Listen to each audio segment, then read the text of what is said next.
가족 이야기 채널에 오신 것을 환영합니다. 혹시 평생을 아내와 자식들에게 무시당하고 청소부라는 보잘것없는 직업 때문에 처가 식구들에게마저 없는 사람 취급받던 한 남자가 어느 날 거대 그룹 전체를 뒤흔들어 놓는 상상을 해보신 적 있으십니까? 그날 국내 최대 부동산 기업 중 하나인 한성그룹의 중앙 로비는 바늘 떨어지는 소리까지 들릴 정도로 엄숙하고 긴장된 공기가 감돌고 있었습니다. 총괄 사장을 필두로 한 모든 고위 임원진이 두 줄로 정렬해 특별한 손님을 맞이할 준비를 하고 있었습니다. 그는 바로 미국에서 귀국한 IT 기업 VTech 회장 이영진, 전 세계의 명성을 떨친 한국계 억만장자였습니다. 제 아내 김서연과 처남 김민준도 그 자리에 있었습니다. 서연은 일부러 휴가를 내어 구경하러 왔고 지점장인 민주는 거만한 표정으로 직원들에게 끊임없이 위세를 부리고 있었습니다. 처가, 식구 모두가 이 억만장자의 눈에 띄기를 바라고 있었죠. 그리고 저, 박지훈, 김서연의 남편인 저도 그곳에 있었습니다. 하지만 임원들의 대열도 말끔한 정장을 차려입은 직원들 사이도 아니었습니다. 저는 대형 로비의 가장 후미진 구석에서 낡고 해진 회색 청소부 유니폼을 입은 채 대걸레를 쥐고 서 있었습니다. 민주는 아침 일찍부터 제게 경멸 가득한 목소리로 신신당부했습니다. 오늘 청소나 깨끗이 하고 어디 구석에 처박혀 있어. 당신 꼴 때문에 회사 망신, 나랑 서연이 망신시키지 말고. 저는 그저 말없이 고개를 끄덕였습니다. 지난 12년간 이런 말에는 너무나 익숙해져 있었으니까요. 정확히 오전 9시 최고급 세단 행렬이 로비 앞에 멈춰섰습니다. 이영진 회장이 차에서 내리자 위풍당당한 풍채와 범접할 수 없는 기운이 느껴졌습니다. 모두가 숨을 죽였고 한성그룹 사장은 서둘러 앞으로 나아가 미소를 띠며 악수를 청하려 손을 내밀었습니다. 하지만 그 누구도 예상치 못한 광경이 펼쳐졌습니다. 이 회장은 사장은 쳐다보지도 않은 채 날카로운 눈빛으로 로비 전체를 훑었습니다. 그러다 갑자기 그의 시선이 한 곳에 멈췄습니다. 바로 제가 그림자처럼 몸을 숨기려 애쓰고 있던 후미진 구석이었죠. 억만장자의 냉정한 얼굴이 순식간에 변했습니다. 놀라움에서 경악으로 그리고 이내 주체할 수 없는 깊은 존경심으로 터져 나왔습니다. 그는 모든 사람을 지나쳤습니다. 내밀어진 모든 손을 무시하고 빠르고 단호한 걸음으로 제게 다가왔습니다. 로비 전체가 얼어붙었습니다. 서연과 민주는 입을 떡 벌린 채 무슨 일이 일어나고 있는지 이해하지 못했습니다. 수백 개의 놀란 눈앞에서 모든 임원진이 지켜보는 가운데 항상 저를 경멸하던 아내와 짓밟던 처남 앞에서 그들이 그토록 접근하려 애쓰던 권력자 이영진 회장은 상상조차 할 수 없는 행동을 했습니다. 그는 청소 부인 제 앞에 한쪽 무릎을 꿇고 고개를 숙였습니다. 그의 목소리는 감격에 겨워 떨리고 있었습니다. 대장님, 드디어 찾았습니다. 지난 12년 동안 대장님을 찾아 헤맸습니다. 하지만 이 충격적인 장면을 이해하기 위해 어째서 억만장자가 청소부 앞에 무릎을 꿇어야 했는지 알기 위해 우리는 아마도 시간은 거슬러 저의 일상으로 돌아가야 할 겁니다. 굴욕과 경멸로 가득했던 저의 삶으로 말이죠. 제 나이 올해 38. 12년 전 저는 군을 떠나 빈손과 깊이 묻어야만 했던 과거를 안고 사회로 돌아왔습니다.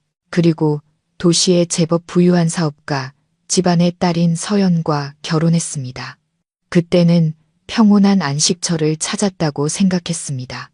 하지만 그건 착각이었습니다. 저의 결혼 생활은 기나긴 인내의 연속이었습니다.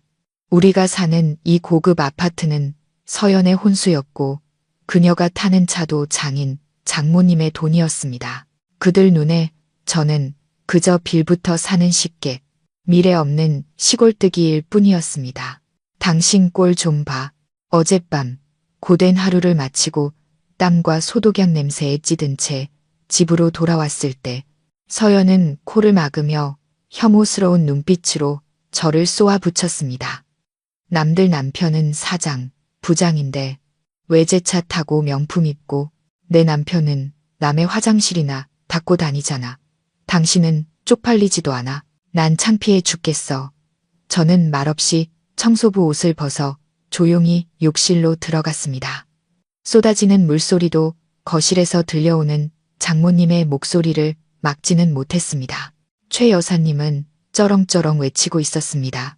그때 내 말 듣고 시청건설 과장 아들이랑 결혼했으면 지금쯤 얼마나 좋았어. 어디서 군대나 갔다 와서 자격증 하나 제대로 없는 놈을 데려와서는 고작 한다는 게 천박한 청소부질이나 하고 그날 저녁 식사는 여느 때처럼 정신적인 고문 시간이었습니다.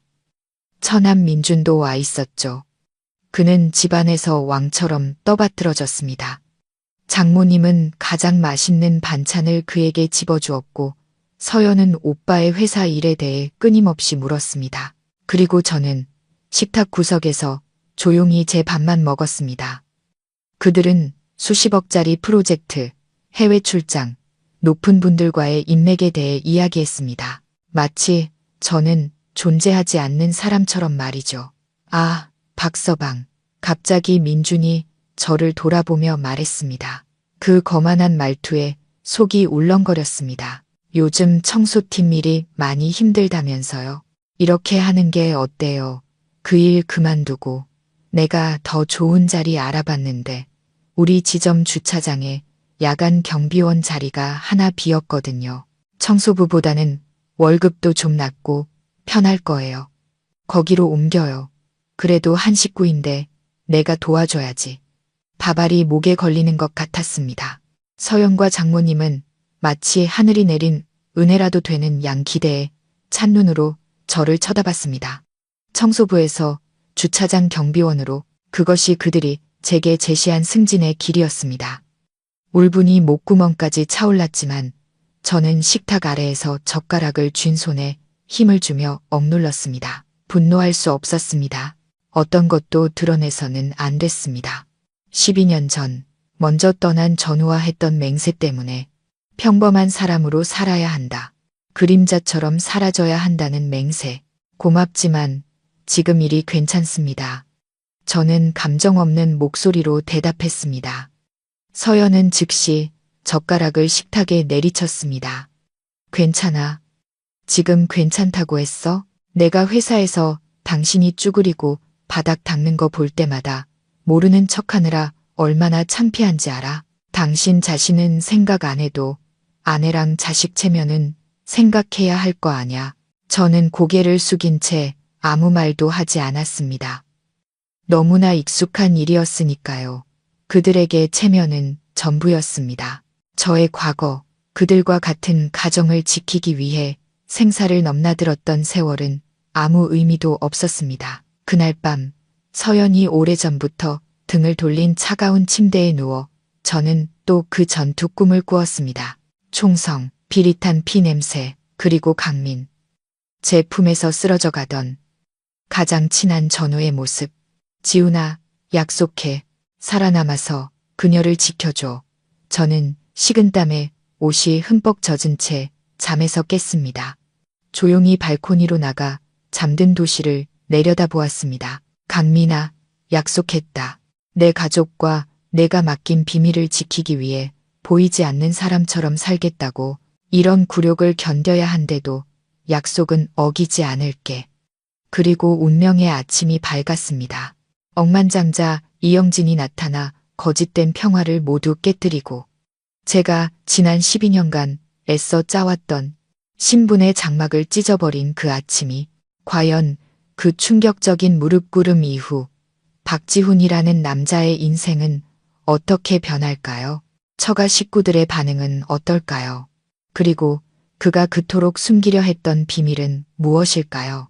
다음 흥미진진한 이야기를 놓치지 않으시려면 지금 바로 가족 이야기 채널 구독과 알림 설정을 눌러주세요.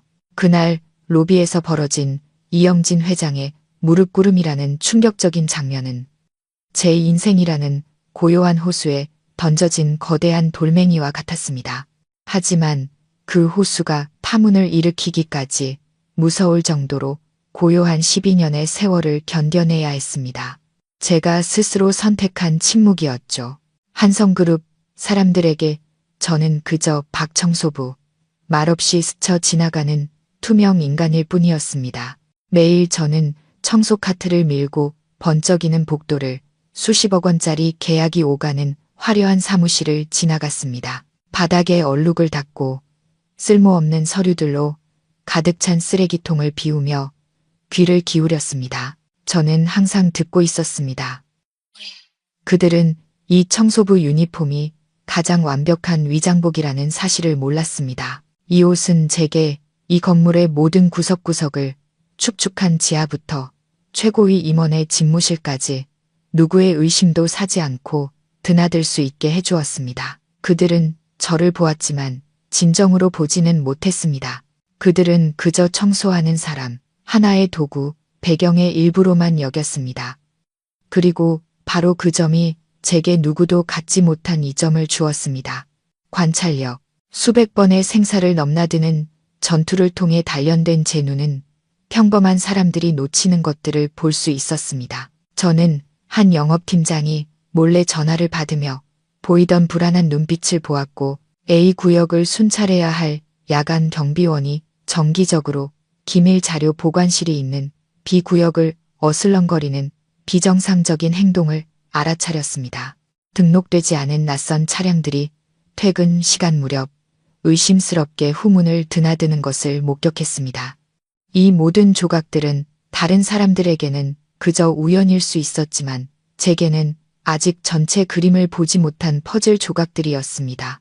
저는 이 거대한 기계 속의 유령처럼 조용히 모든 것을 기록하고 머릿속에서 연결하며 어떤 규칙이나 연관성을 찾고 있었습니다. 정찰병의 본능은 제게 말하고 있었습니다. 겉보기엔 화려하고 견고한 한성그룹이지만 그 안에는 조용히 속을 파먹는 종벌레들이 있다고.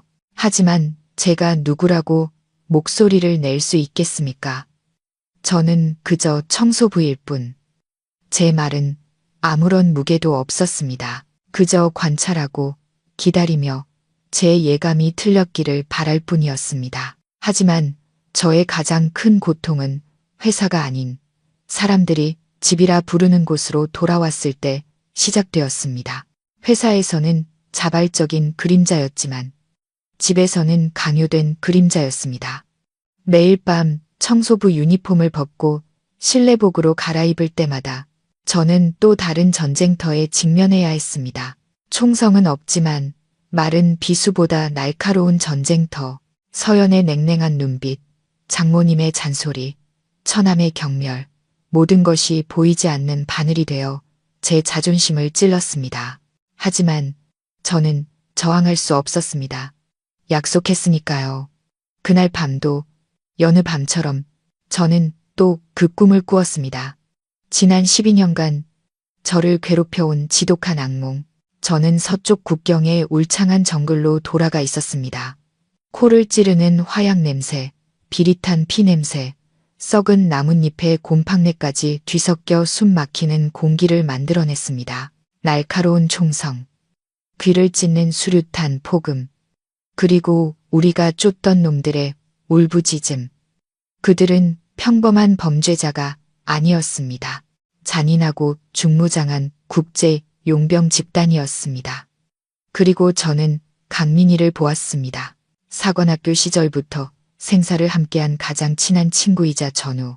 그는 큰 나무에 등을 기댄 채 뺨에 검은 진흙이 묻어 있었지만 환하게 웃고 있었습니다. 이 전투만 끝나면 고향에 있는 수진이랑 결혼할 거야, 지훈아. 그의 눈이 반짝였습니다. 작은 집을 짓고 문 앞에는 부겐빌레아 덩굴을 심을 거야. 내가 내 결혼식 들러리 서줘야 한다. 알았지? 저는 웃으며 그의 어깨를 치며 말했던 것을 기억합니다. 당연하지. 대신 술거하게 한 잔 사야 한다. 우리는 그것이 서로와 평온하게 나눌 수 있는 마지막 대화가 될 줄은 몰랐습니다. 기습은 너무나 갑작스러웠습니다. 우리가 예상치 못한 사각에서 수류탄 한 발이 날아왔습니다. 저는 반사적으로 그쪽으로 몸을 날리려 했지만 강민이가 한 발 더 빨랐습니다. 그는 온몸으로 저를 밀쳐 큰 바위 뒤로 넘어뜨렸습니다. 살아, 지훈아.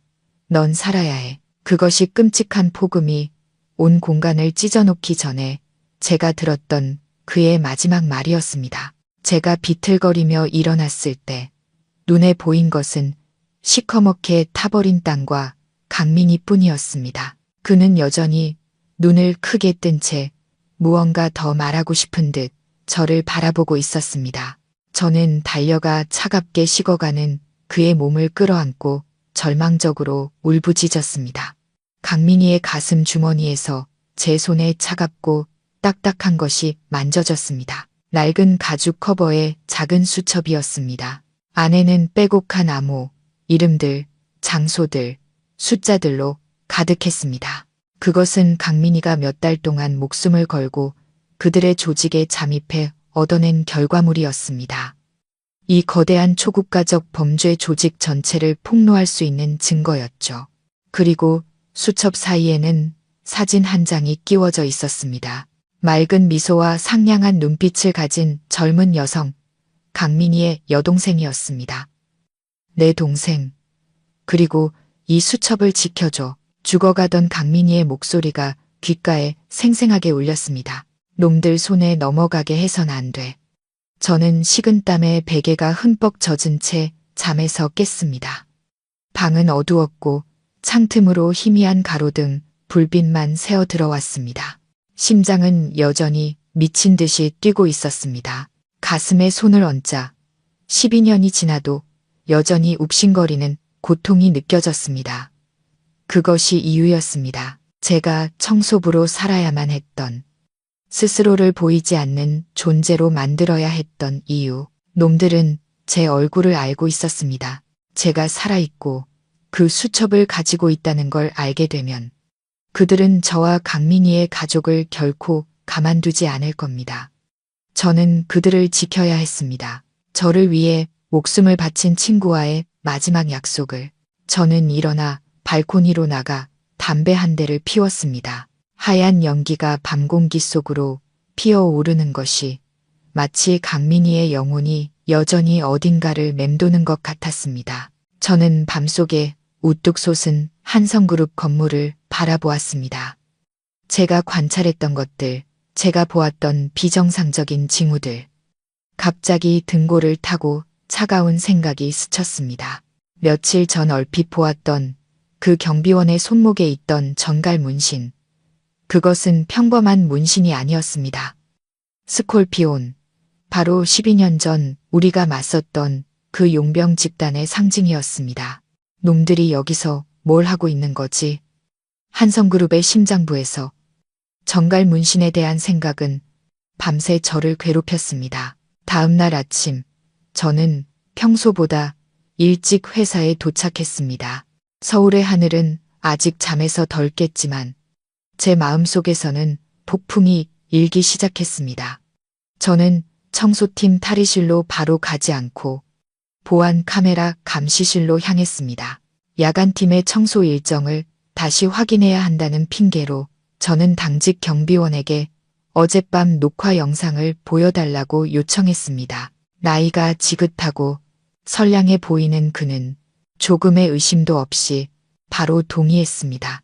저는 화면에서 눈을 떼지 않은 채 빠르게 영상을 돌렸습니다. 그리고 마침내 그를 발견했습니다. 전갈 문신을 한 경비원. 그의 이름은 조 반장. 최근 몇 달 사이에 보안팀에 새로 들어온 이력이 다소 불분명한 자였습니다.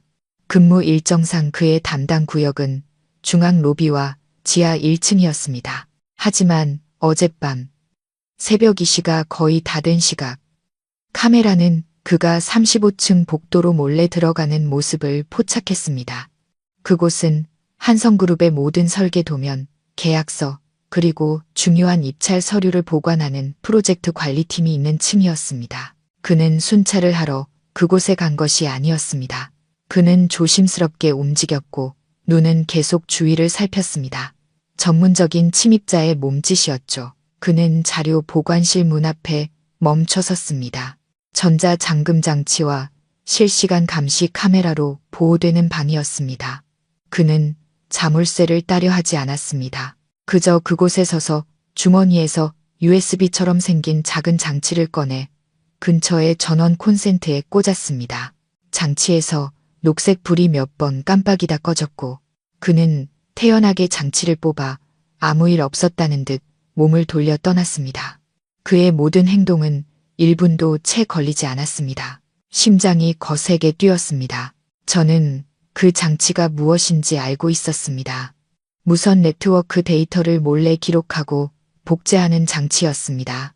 그는 안으로 들어갈 필요도 없이 근처에 장치를 두는 것만으로 내부 네트워크를 통해 전송되는 모든 데이터를 복제할 수 있었던 겁니다. 놈들은 한성그룹의 사업 기밀을 노리고 있었습니다.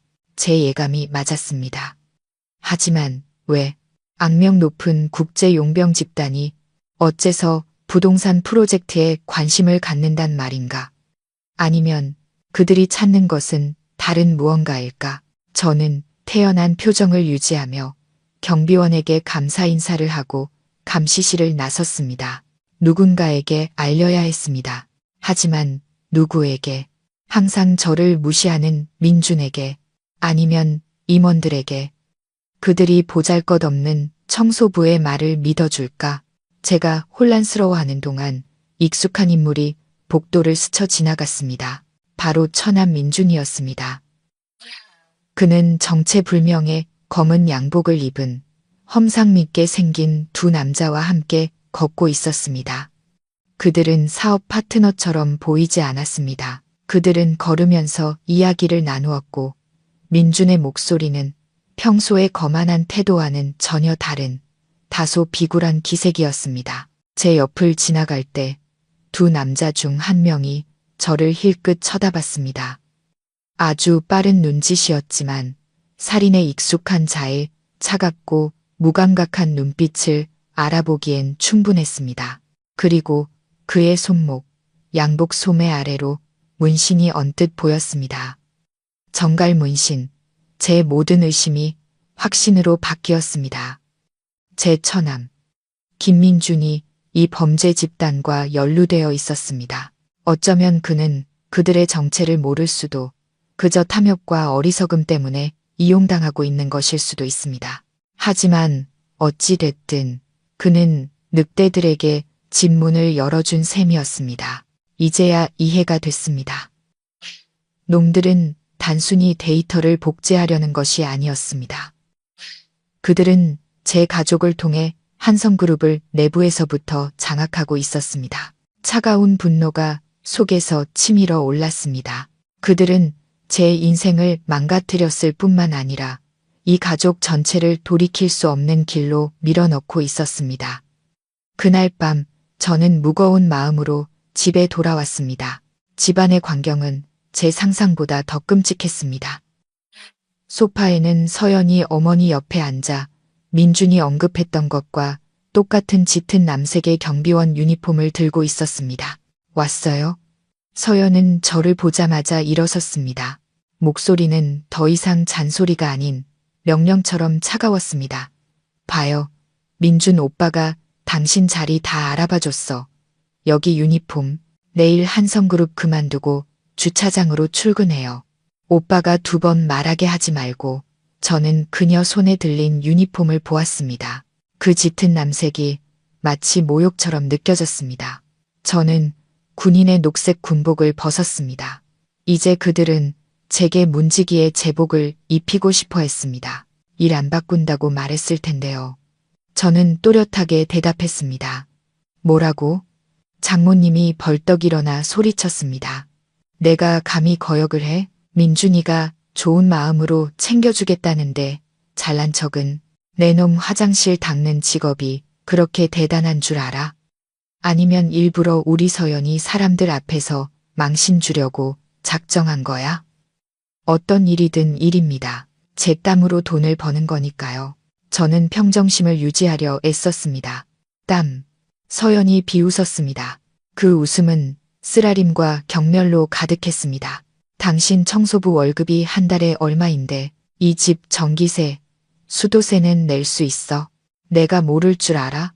이 집 모든 생활비는 내 돈, 우리 부모님 돈이야. 당신은 빌부터 사는 기생충, 그 이상도 이하도 아니라고. 이제 좀 더 나은 일을 할 기회가 왔는데 그것마저 걷어차. 원하는 게 뭐야? 평생 아내가 먹여 살려주길 바라는 거야. 서연의 말 한마디가 비수처럼 제 심장에 박혔습니다. 아내에게 빌부터 산다. 맞습니다. 저는 그녀에게 단 한 푼도 주지 않았습니다. 제대 위로금과 아무도 모르게 부업으로 번 돈 전부를 몰래 강민희의 어머니께 보내고 그의 여동생 학비를 대주고 있었기 때문입니다. 그것이 저의 약속이었습니다. 하지만 그 사실을 말할 수는 없었습니다. 저는 그저 두 손을 굳게 움켜쥐었습니다. 총을 잡던 시절에 굳은 살이 타는 듯 했습니다. 경비원은 하지 않겠습니다. 저는 단호한 목소리로 반복했습니다. 좋아요. 서연은 소리치며 유니폼을 바닥에 내동댕이 쳤습니다. 그렇게 천박한 겁쟁이로 살고 싶다면 마음대로 해요. 하지만 이제부터 날 당신 아내로 생각하지 마. 소파에서 자.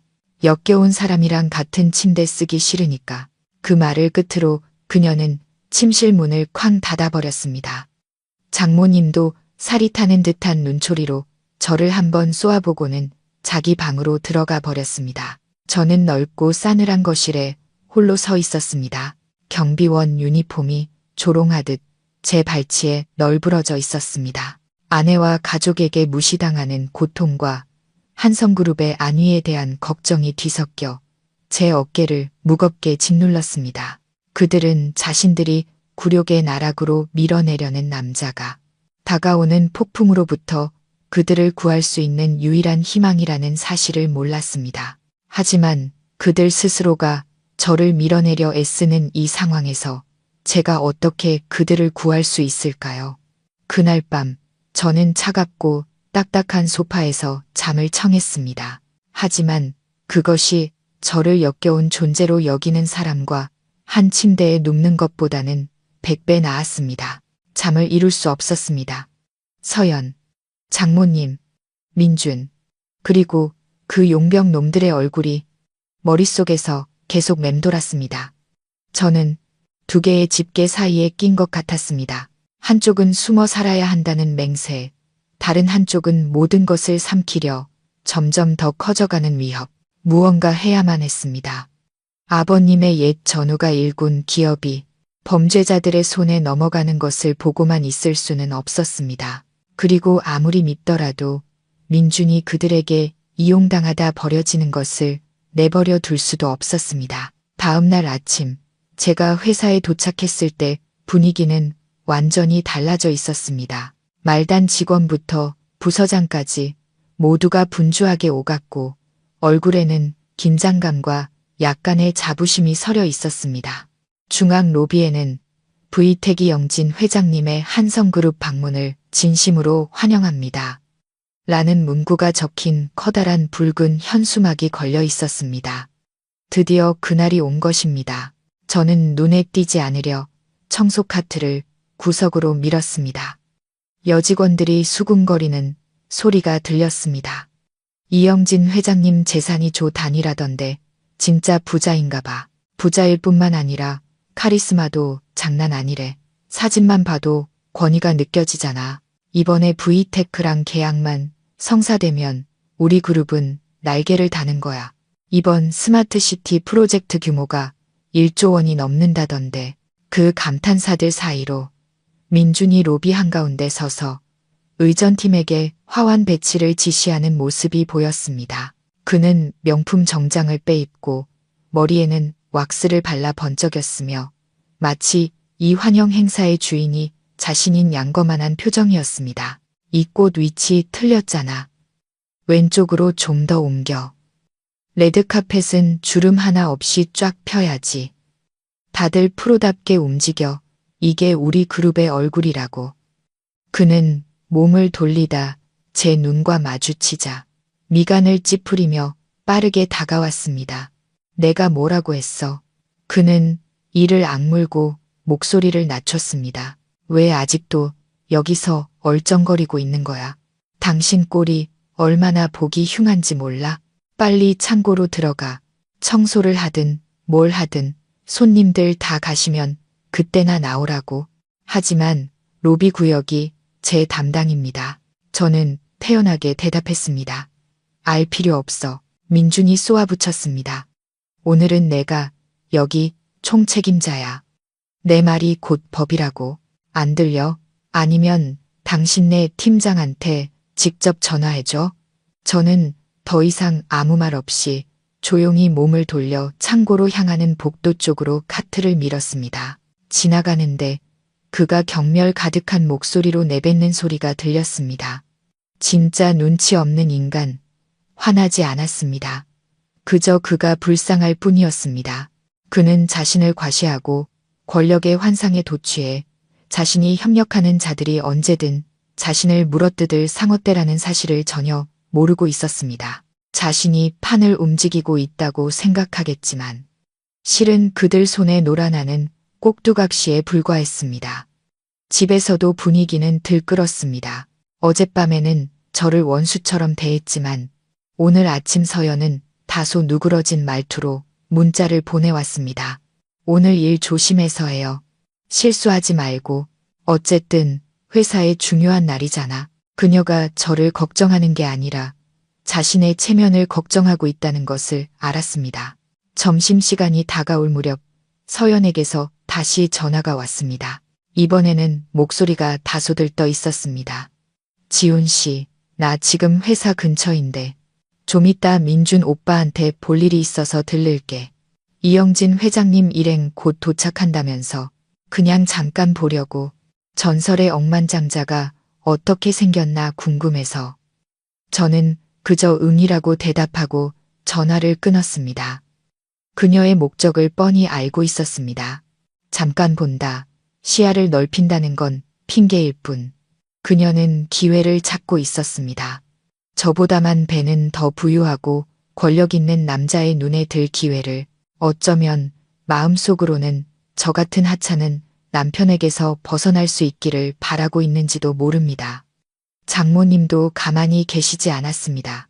그녀는 서연에게 전화해 온갖 잔소리를 늘어놓았습니다. 전화기 너머로 들려오는 목소리. 옷 예쁘게 입고 가. 화장은 연하게 하되 고급스럽게. 이따가 기회 되면 이 회장님한테 말 걸어봐. 민준이 동생이라고 하면 혹시 알아? 눈여겨볼지.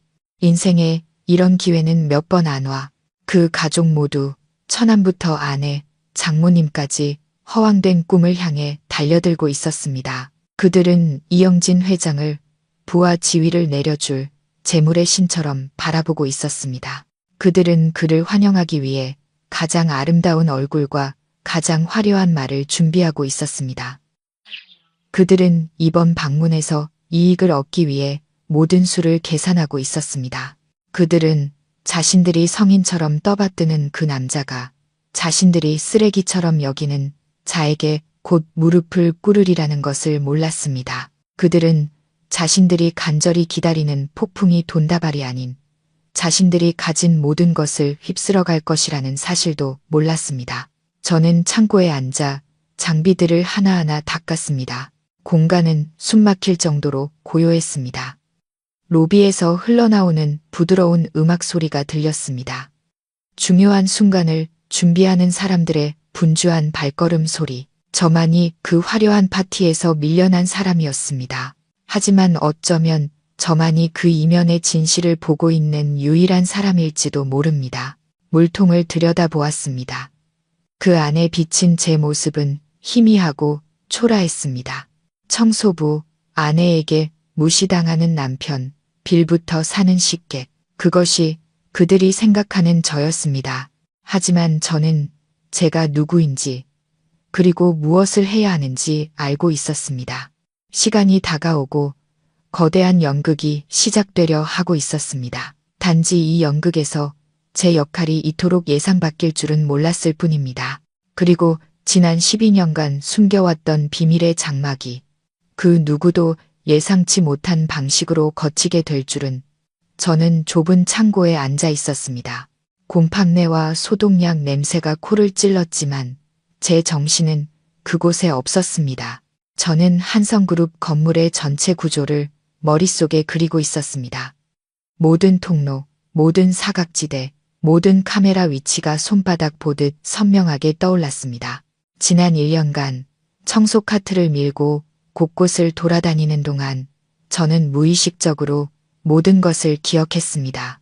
그것은 피에 깊이 새겨진 본능이었습니다. 가장 안전해 보이는 환경에서도 결코 경계를 늦추지 않는 정찰병의 본능. 그리고 바로 그 본능이 제 안에서 무언가 잘못되었다고 소리치고 있었습니다. 아주 심각하게 잘못되었다고. 스콜피온 조직, 그들은 닥치는 대로 행동하지 않습니다. 그들은 늑대이고, 늑대는 결코 계획 없이 공격하지 않습니다. 그들이 보안팀에 사람을 심고 데이터를 복제하려 하고 민준에게 접근한 것, 이 모든 것은 치밀하게 계산된 행보였습니다. 오늘 이영진 회장의 방문, 이것은 단순한 우연일 수 없었습니다. 그것은 그들의 계획의 일부임이 틀림없었습니다. 하지만 그들은 이 회장에게서 무엇을 원하는가? 납치 후 몸값을 요구, 너무 노골적이고 위험 부담이 컸습니다. 암살, 더더욱 불가능했습니다. 이곳은 도시의 중심부, 삼엄하게 경비되는 건물 아니었습니다. 그렇다면 그들은 무엇을 원하는 걸까? 저는 일어나 창고의 작은 창문 쪽으로 갔습니다. 건물 후문 쪽을 볼 수 있는 유일한 창이었습니다. 정보가 더 필요했습니다. 여기서 추측만 하고 앉아 있어서는 아무것도 해결할 수 없었습니다. 그때 보안팀의 박 부장님이 지나가고 있었습니다. 그는 꽤 긴장한 듯 보였고 이마에는 땀이 송골송골 맺혀 있었습니다. 박 부장님은 좋은 사람이었습니다. 전직 군 장교 출신으로 책임감이 매우 강했습니다. 그는 이곳에서 저를 존중으로 대해주는 몇 안 되는 사람 중 한 명이었습니다. 아마도 제게서 무언가 익숙한 것을 느꼈기 때문일 겁니다. 박 선생, 왜 여기 있어? 박 부장님은 저를 보고 멈춰서서 물었습니다.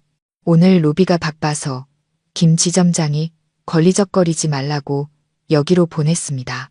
저는 자연스럽게 미소 지으며 대답했습니다.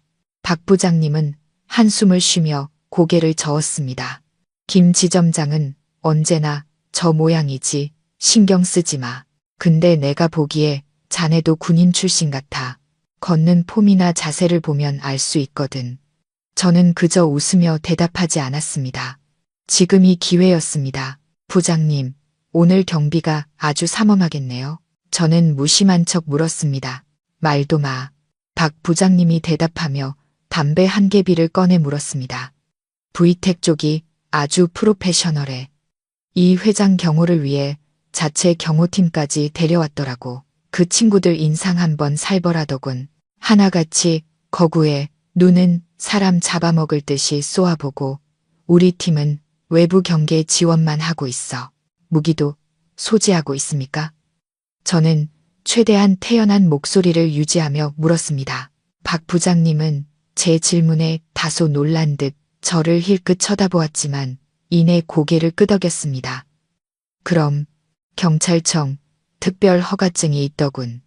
하지만 호신용 권총만 소지하고 있어. 모든 게 아주 엄격하게 통제되고 있지. 권총. 그럼 무기가 있군요. 경비 배치도는 어떻습니까? 평소와 다른 점이 있나요? 이번에는 박 부장님이 정말로 탐색하는 눈빛으로 저를 쳐다봤습니다. 자네 꽤 자세히 묻네. 이런 쪽에도 관심 있나? 아닙니다. 저는 서둘러 손사래를 쳤습니다. 그냥 궁금해서요.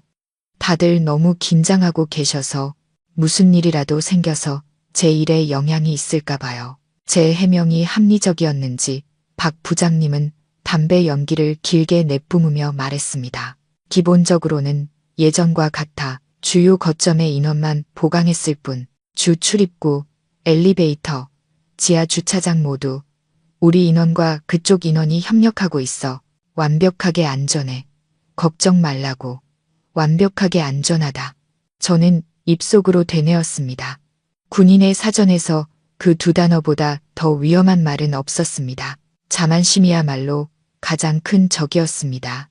박 부장님이 떠난 후 저는 참고로 돌아왔습니다. 그가 방금 준 정보들은 제 안의 불안감을 더욱 키웠습니다. 무기를 소지한 전문 경호팀, 강화된 경비, 하지만 기본적으로는 변한 것이 없다. 모든 것이 완벽해 보였습니다. 너무나 완벽해서 바로 그 완벽함이 가장 의심스러웠습니다. 스콜피온, 그들은 게릴라전과 침투의 전문가들이었습니다. 그들은 결코 정면 대결을 선택하지 않을 겁니다.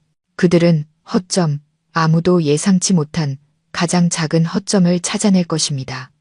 저는 그들의 입장이 되어보려 애썼습니다. 만약 내가 그들이라면 어디를 공격할 것인가?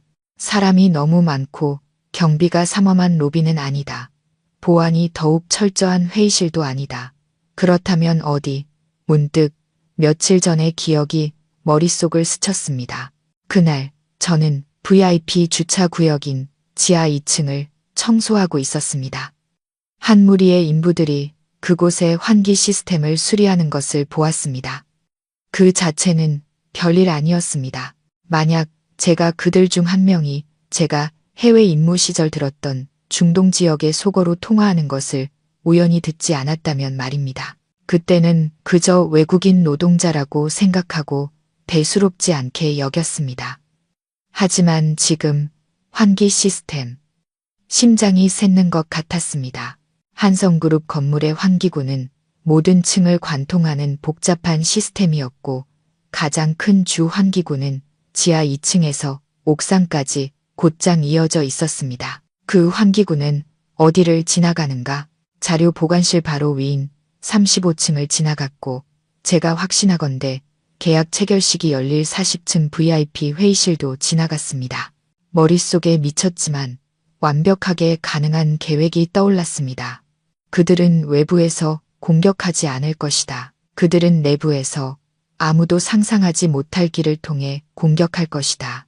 그들은 환기 시스템을 통해 마취가스나 비슷한 것을 사용하여 회의실의 모든 사람을 무력화시킬 수 있었습니다. 그리고 나서 침입해 그들이 필요한 것을 가져갈 것이다.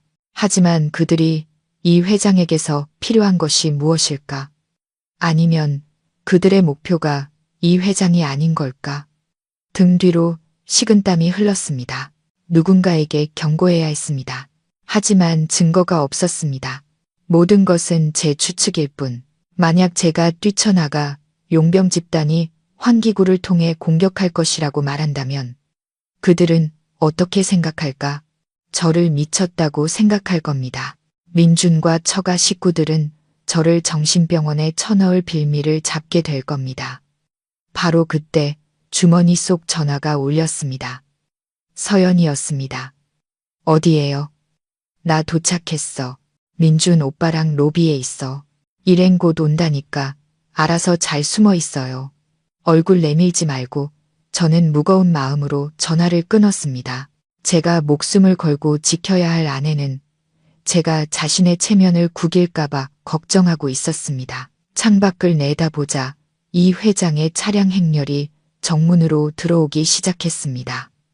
시간이 얼마 남지 않았습니다. 더 이상 가만히 있을 수 없었습니다. 미친놈 취급을 받더라도 무언가 해야만 했습니다. 강민이와의 맹세는 숨어 사는 것이었지만 군인의 맹세는 무고한 사람들을 지키는 것이었습니다. 그리고 오늘 저는 아마도 그 두 맹세 중 하나를 깨야 할 것 같았습니다. 시간은 손가락 사이로 빠져나가는 모래알처럼 빠르게 흘렀습니다. 더 이상 지체할 수 없었습니다. 결정은 순식간에 내려졌습니다. 근거 없이 뛰쳐나가 소리칠 수는 없었습니다. 그것은 상황을 더 혼란스럽게 만들고 놈들을 자극할 수 있었습니다. 더 교묘한 접근 방식이 필요했습니다. 저는 서둘러 청소부 유니폼을 벗고 안에 입고 있던 회색 티셔츠 차림이 되었습니다. 주웠던 청소팀의 작은 무전기를 바지 주머니에 숨겼습니다. 그리고 창고를 나와 시끄러운 중앙 로비 쪽이 아닌 복도 끝에 있는 비상계단으로 향했습니다. 이곳이 엘리베이터를 쓰지 않고 카메라에 찍히지 않으면서 층간을 이동할 수 있는 유일한 길이었습니다. 심장이 거세게 뛰었습니다. 두려움 때문이 아니라 되살아나는 익숙한 감각 때문이었습니다. 전투를 앞둔 군인의 감각. 지난 12년간 이 감각은 잠들어 있었지만 오늘 그것은 그 어느 때보다 강하고 선명하게 깨어났습니다. 제 목표는 환기 시스템의 중앙 제어실이 있는 지하 2층이었습니다. 그곳에 갈 수만 있다면 적어도 제 추측이 맞는지 확인할 수 있었습니다. 저는 비상계단의 어둠을 따라 빠르고 조용하게 움직였습니다. 군에서 훈련받았던 소리 없이 이동하는 기술이 매일 청소하던 바로 이 건물에서 유용하게 쓰일 줄이야. 1층에 도착했을 때 중앙 로비 쪽에서 들려오는 소란스러운 소리가 들렸습니다. 손님들이 도착한 것입니다. 민준이 떠들썩하게 소개하는 목소리, 박수 소리, 카메라 플래시 터지는 소리가 들렸습니다. 그들은 화려한 환영식에 정신이 팔려 바로 발밑에서 치명적인 위험이 조용히 형성되고 있다는 사실을 전혀 알지 못했습니다. 저는 계속해서 지하로 내려갔습니다. 지하 1층에는 몇몇 경비원들이 오갔지만 저에게는 신경 쓰지 않았습니다. 저는 임무를 수행 중인 기술부 직원처럼 보였을 겁니다. 지하 2층에 내려오자 공기는 더 축축하고 고요해졌습니다. 이 구역은 주로 발전기, 변압기, 중앙 냉난방 시스템 등 건물의 기술 시스템이 위치한 곳이었습니다. 저는 환기 시스템 제어실이 있는 지하층 끝으로 향했습니다. 문은 강철로 되어 있었고 전자키로 잠겨 있었습니다. 제게는 카드가 없었습니다. 저는 구석에 몸을 숨기고 관찰했습니다. 이 방은 보통 기술부 직원이 상주하지만 오늘은 아마도 모든 관심이 로비에 쏠려 있어 아무도 없는 듯 했습니다. 해결책을 찾아 주위를 둘러보던 중 벽에 걸린 소화전 상자가 눈에 들어왔습니다.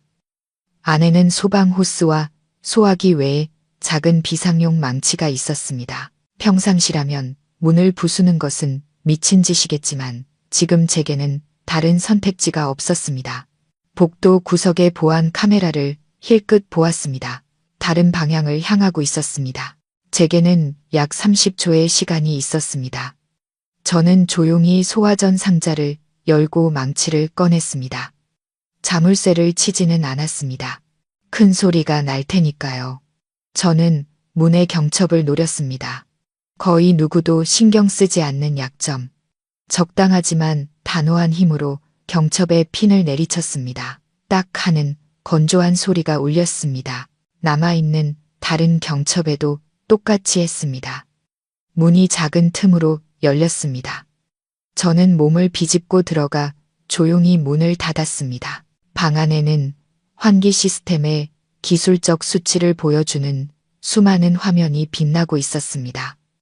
자세히 살펴볼 시간은 없었습니다.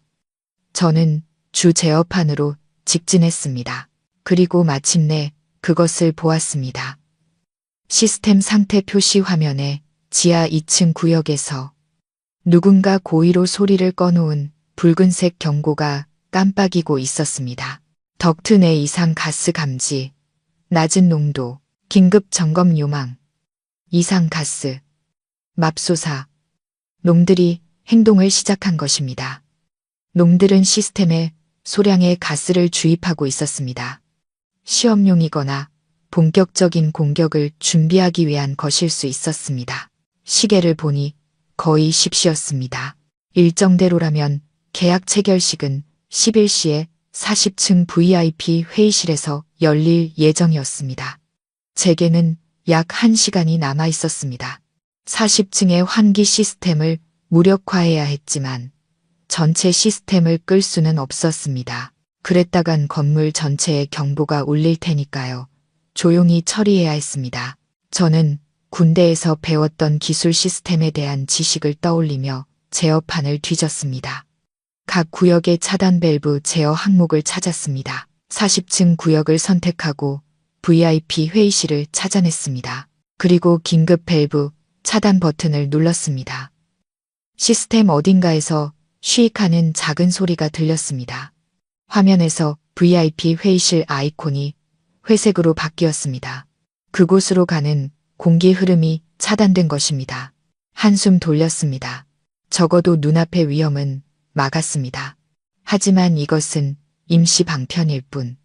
놈들이 시스템 문제를 곧 발견할 것이고 그때는 더 위험한 플랜 B로 전환할 수도 있다는 것을 알고 있었습니다.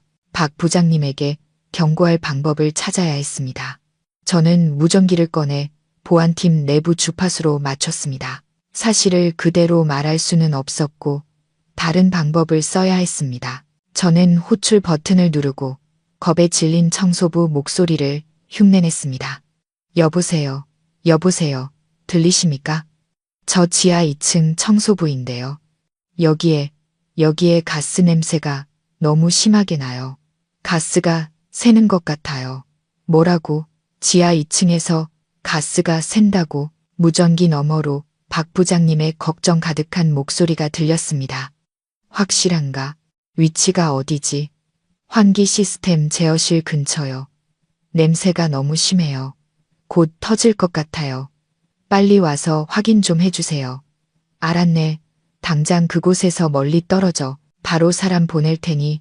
저는 무전기를 껐습니다. 마음이 조금 놓였습니다. 박 부장님은 신중한 사람이었습니다. 그런 민감한 구역에서 가스가 샌다는 소식을 들었으니 분명히 지하구역 전체를 대피시키고 기술팀을 보내 점검할 것입니다. 그것만으로도 놈들의 계획을 적어도 이 아래층에서는 망칠 수 있었습니다.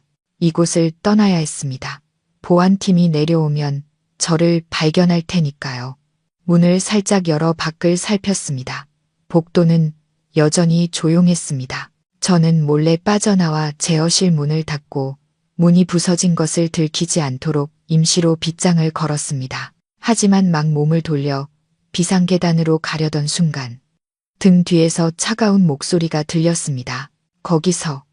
너 누구야? 여기서 뭐 하는 거지? 몸이 굳었습니다. 천천히 뒤를 돌아보았습니다. 제 앞에는 정갈 문신을 한 경비원 조 반장이 서 있었습니다. 그는 저를 향해 권총을 겨누고 있었고 눈빛은 얼음장처럼 차가웠습니다. 그가 언제부터 여기 있었지? 왜 나는 그를 발견하지 못했는가? 젠장, 너무 안일했다. 그리고 그의 바로 뒤 복도 구석에 또 다른 익숙한 얼굴이 보였습니다. 바로 처남 김민준의 얼굴이었습니다. 그는 겁에 질리고 혼란스러운 표정으로 눈을 동그랗게 뜨고 저를 쳐다보고 있었습니다. 그가 여기서 저를 만날 줄은 전혀 예상하지 못한 것이 분명했습니다. 그는 모든 것을 알고 있는 걸까? 아니면 그저 꼭두각시에 불과한 걸까? 시커먼 총구가 제 가슴을 겨누고 있었습니다. 거리는 겨우 5m. 이 거리에서 조 반장 같은 전문 사수의 총알을 피할 기회는 거의 없었습니다. 지하의 공기는 끈적하게 굳어버렸고 어딘가 파이프에서 새는 물방울 소리만 규칙적으로 들려왔습니다. 저는 천천히 두 손을 들어 올렸습니다. 전형적인 항복의 표시였지만 제 눈은 총구가 아닌 조 반장의 눈을 뚫어져라 쳐다봤습니다. 그가 무슨 생각을 하는지 알아야 했습니다. 다시 한번 묻는다. 조 반장이 으르렁거렸습니다. 손가락은 방아쇠에 걸려 있었습니다. 넌 누구고 왜 여기 침입했지? 저는 청소부가 현장에서 붙잡혔을 때 보일 법한 평범하고 심지어 약간 겁에 질린 목소리를 유지하려 애썼습니다. 저는 그냥 청소부입니다. 이상한 냄새가 나서 한번 보러 들어왔을 뿐이에요. 저는 아무것도 모릅니다. 청소부, 조 반장이 비웃었습니다. 청소부 놈이 전자자물쇠를 따고 환기 시스템을 무력화시켜 날 바보로 아나? 그는 이미 알고 있었습니다. 제어실을 확인하고 제가 한 짓을 발견한 것입니다. 그의 뒤에서 민준이 사색이 된 채 온몸을 떨고 있는 것이 보였습니다. 그가 더듬거렸습니다. 조 부장님. 이 사람은 제 매제입니다. 분명 오해가 있을 거예요. 매제?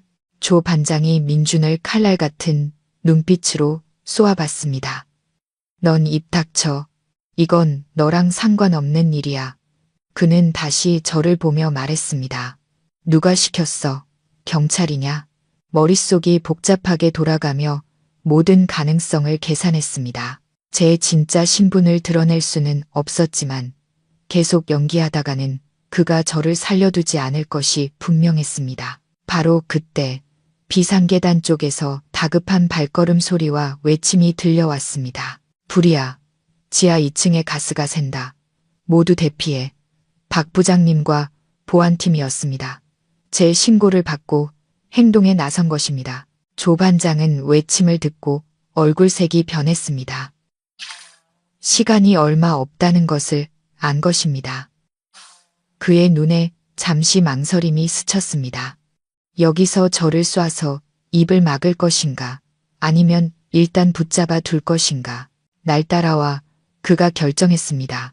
그는 총구로 어두운 보조 통로를 가리켰습니다. 딴 생각하지 마. 제게는 다른 선택지가 없었습니다. 저는 천천히 걸었습니다.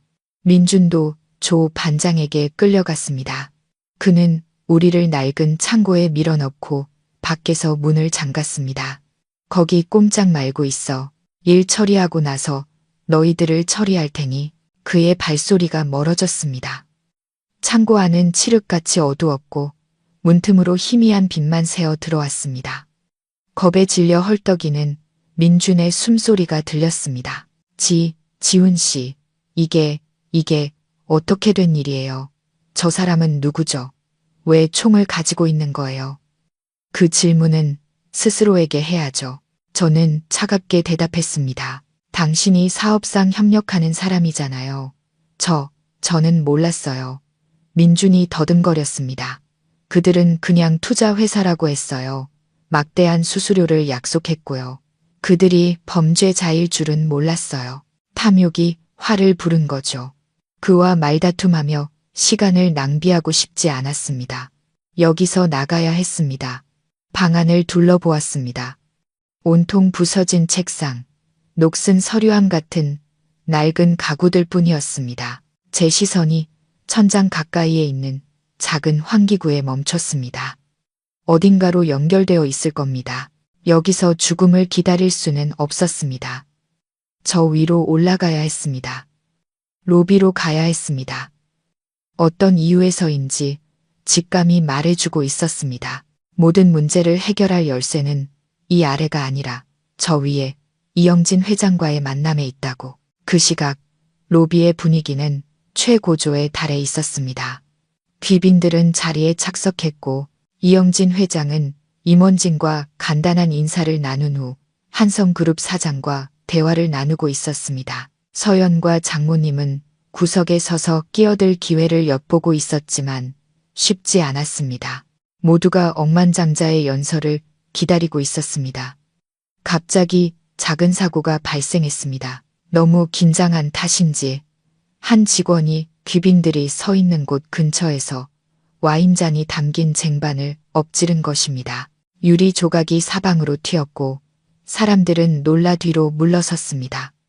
이 회장의 경호팀은 즉시 반응하여 그를 보호하는 원을 만들었습니다. 바로 그 혼란의 순간 저는 비상계단에서 뛰쳐나왔습니다. 설명할 시간이 없었습니다.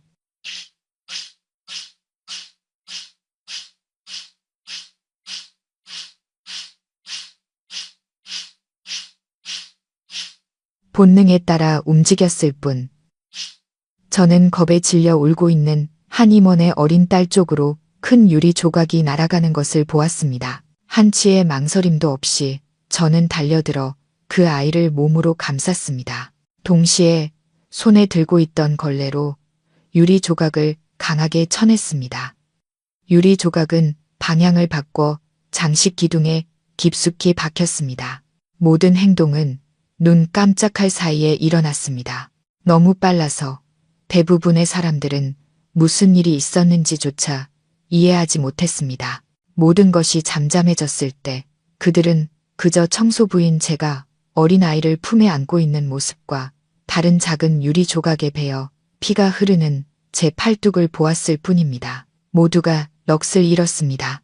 보안팀 덕분에 창고에서 막 빠져나온 서연과 민준도 그곳에 막 도착했습니다.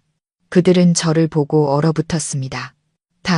당신이 왜 여기에? 서연이 더듬거렸습니다. 민준은 소리를 지르려다 제 팔의 상처를 보고는 입을 다물었습니다.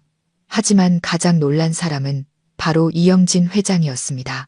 그는 경호원들의 호의 속에 서 있었습니다. 그는 유리 조각도 주변의 혼란도 보지 않았습니다. 그의 시선은 제게, 더 정확히는 제 움직임, 제 자세, 그리고 제가 손을 휘둘렀을 때 드러난 오른손 등의 희미한 독수리 날개 모양 흉터에 고정되어 있었습니다. 억만장자의 얼굴이 변했습니다. 그의 날카로운 눈이 커졌습니다. 경악, 당혹감, 그리고 이내 걷잡을 수 없는 기쁨이 얼굴에 드러났습니다. 12년 전의 기억이 슬로우 모션 필름처럼 그의 머릿속을 스쳐 지나갔습니다. 총알이 빗발치는 가운데 종횡무진하며 테러리스트 소굴에서 자신과 딸을 구해냈던 젊은 군인의 모습, 폐허더미에서 어린 딸을 끌어내던 똑같은 흉터가 있는 팔, 그리고 그 군인의 코드네임, 독수리. 이 회장이 떨리는 목소리로 속삭였습니다. 그리고 모든 사람의 경악 속에서 그 권력 있는 억만장자는 상상도 못할 일을 했습니다. 그는 경호원들을 물리치고 멍하니 서 있는 사장을 지나쳐 단호한 걸음으로 제게 곧장 걸어왔습니다. 그리고는 한쪽 무릎을 꿇었습니다. 로비 전체가 숨을 죽였습니다. 사람들의 거친 숨소리만 들릴 뿐이었습니다. 서연은 입을 가렸고 눈은 믿을 수 없다는 듯 흔들렸습니다. 민주는 그 자리에 못 박힌 듯 서 있었고 막 도착한 장모님도 얼어붙었습니다. 이 회장은 고개를 들어 제 눈을 똑바로 쳐다봤습니다. 그의 목소리는 더 이상 회장님의 목소리가 아니었습니다.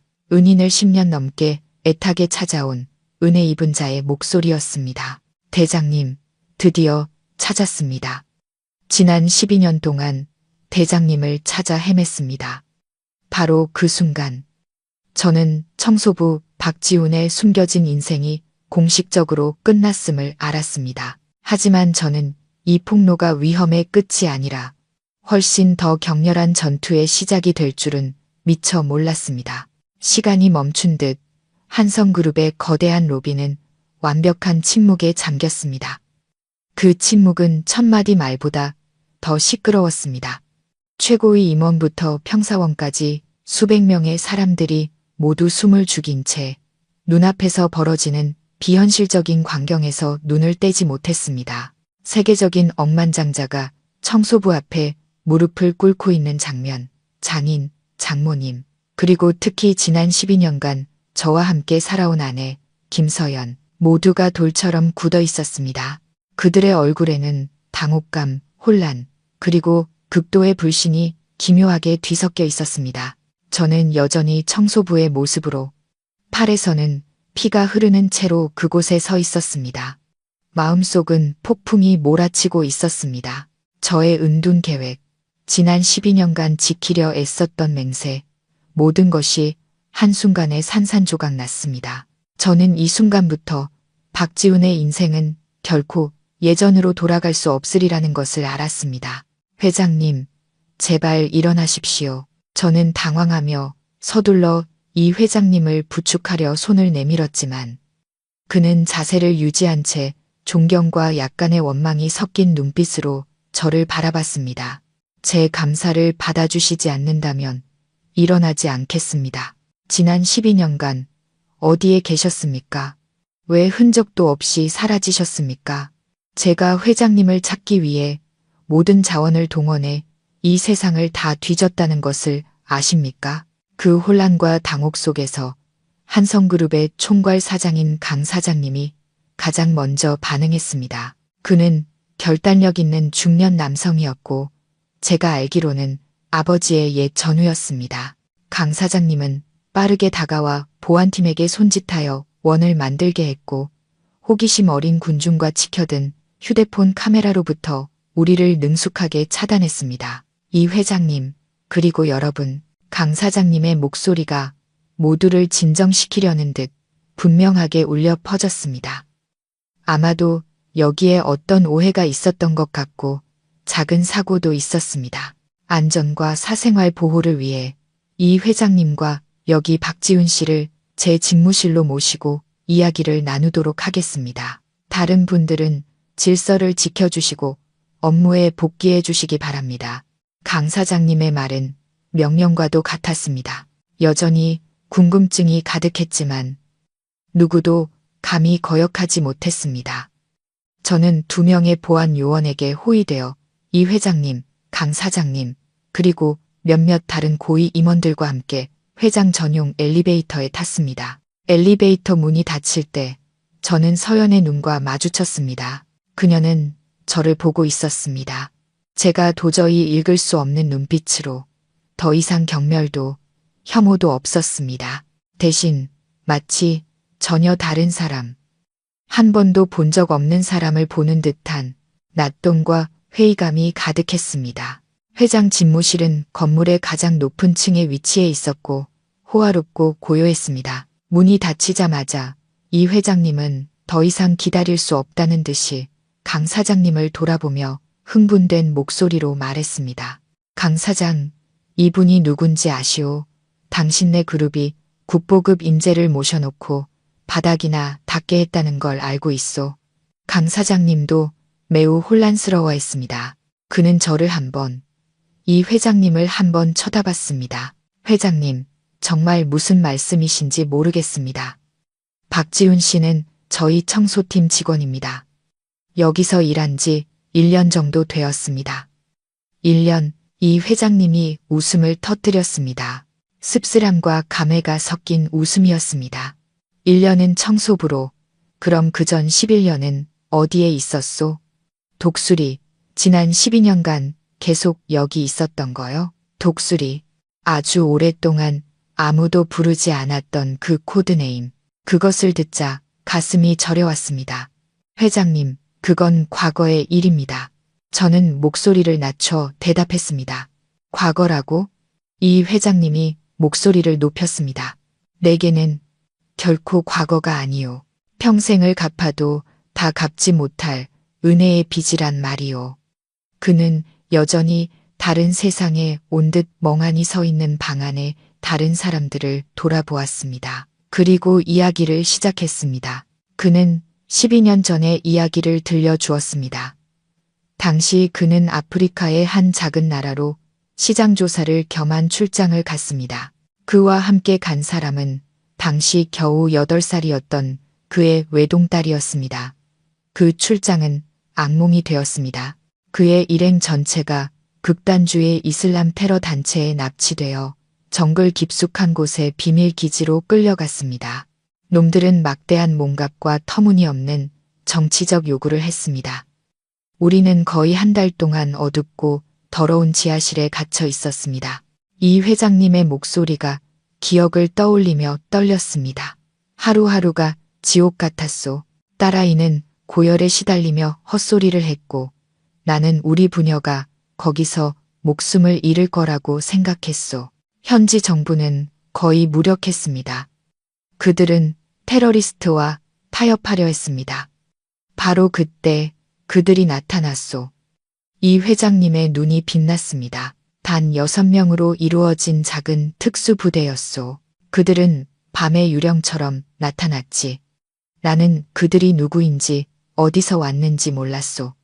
그저 우리를 구출하라는 명령을 받았다고만 했지. 그리고 그 특수부대의 지휘관, 적의 방어선을 직접 뚫고 혼자 감금실에 침입해 내 딸을 등에 업고 총알이 빗발치는 속을 빠져나온 사람. 바로 이 사람이요. 이 회장님이 저를 가리켰습니다. 우리가 코드네임 독수리로만 알고 있던 바로 그 사람. 그날 밤 그는 신처럼 싸웠소. 빠르고 간결하고 정확하고 그리고 무엇보다 용맹하게. 그는 우리 부녀와 다른 모든 인질들의 목숨을 구했지만 그 대가 또한 매우 컸소. 그의 팀원 중 2명이 희생되었지. 방 안은 숨소리조차 들리지 않았습니다. 모두가 믿을 수 없다는 눈으로 저를 쳐다봤습니다. 그들이 매일 보던 마르고 말 수 없는 청소부가 영웅이자 전설적인 전사였다니. 우리를 안전한 곳으로 데려다 준 후 그와 남은 대원들은 나타났을 때처럼 순식간에 사라졌소. 이 회장님이 말을 이었습니다. 나는 그의 손에 있는 흉터를 겨우 보았고 한 동료가 그의 코드네임을 부르는 것을 들었을 뿐이요. 지난 12년간 나는 온갖 방법을 동원해 최고 위층 인맥까지 동원하여 그 특수부대를 독수리를 찾으려 했소. 하지만 그들에 대한 모든 정보는 1급 비밀로 분류되어 있었지. 그저 감사하다는 말 한마디, 목숨을 구해준 은혜에 보답하고 싶었을 뿐인데 불가능했소. 나는 이제 다시는 기회가 없을 거라고 생각했지. 오늘까지는 이 회장님은 다가와 제 양어깨에 손을 얹고 감사와 진심이 가득한 눈빛으로 저를 바라봤습니다. 독수리, 왜 여기에 있는 거요? 왜 이런 삶을 살아야만 했소? 당신의 능력이라면 이 세상 최고의 것들을 누릴 자격이 있는데 어떻게 대답해야 할지 몰랐습니다. 그 화려했던 과거를 저는 단단히 묻어두고 싶었습니다. 하지만 이제 그것은 다시 파헤쳐져 모든 사람 앞에 드러났습니다. 그리고 저는 이것이 더 이상 저 혼자만의 이야기가 아니라는 것을 알았습니다. 이것은 강민희와의 맹세와 스콜피온 조직과 그리고 바로 이 한성그룹 안에 숨겨진 비밀들과도 관련이 있었습니다. 하지만 저의 침묵이야말로 제가 지켜야 할 사람들을 지키는 유일한 방패인데 어떻게 이 모든 것을 말할 수 있겠습니까? 이 회장님의 이야기가 끝난 후 회장 집무실의 공기는 무겁게 가라앉았습니다. 강 사장님부터 다른 부사장들까지 모두의 시선이 제게로 쏠렸습니다. 그들은 더 이상 저를 청소부로 보지 않았습니다. 마치 다른 행성에서 떨어진 미지의 생명체를 보는 듯했습니다. 놀라움, 경외감, 그리고 감출 수 없는 회의감이 그들의 얼굴에 역력했습니다. 그들의 심정을 이해할 수 있었습니다. 저 자신도 매우 혼란스러웠으니까요. 제가 지난 12년간 애써 쌓아올린 비밀의 벽이 단 몇 분 만에 무너져 내렸습니다. 박지훈 씨. 처음부터 침묵을 지키던 강 사장님이 마침내 입을 열었습니다. 그의 목소리는 더 이상 상사가 부하 직원에게 말하는 톤이 아니었습니다. 합리적인 설명을 찾으려는 사람의 목소리였습니다. 이 회장님께서 하신 말씀이 전부 사실입니까? 당신이 정말 독수리가 맞나요? 더 이상 부인할 수 없었습니다. 제 손의 흉터와 이 회장님의 확신은 반박할 수 없는 증거였습니다. 저는 그저 조용히 고개를 끄덕이며 목소리를 낮췄습니다. 사장님, 모두 과거의 일입니다. 지금 저는 그저 평범한 사람일 뿐입니다. 평범할 리가 없소. 이 회장님이 단호하게 말을 끊었습니다. 당신 같은 영웅이 수십 명의 목숨을 구한 사람이 이렇게 평범한 청소부의 삶을 받아들일 리가 없단 말이오. 분명 무슨 이유가 있을 것이오. 그 임무 후에 무슨 일이 있었던 거요?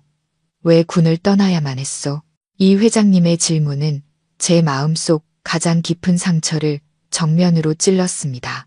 강민희가 쓰러지던 모습, 여전히 눈을 크게 뜬 채 저를 바라보던 모습이 선명하게 떠올랐습니다. 가슴이 먹먹해졌습니다. 저는 그에게 약속했습니다. 사라지겠다고, 제가 살아있다는 것을 아무도 모르게 하겠다고.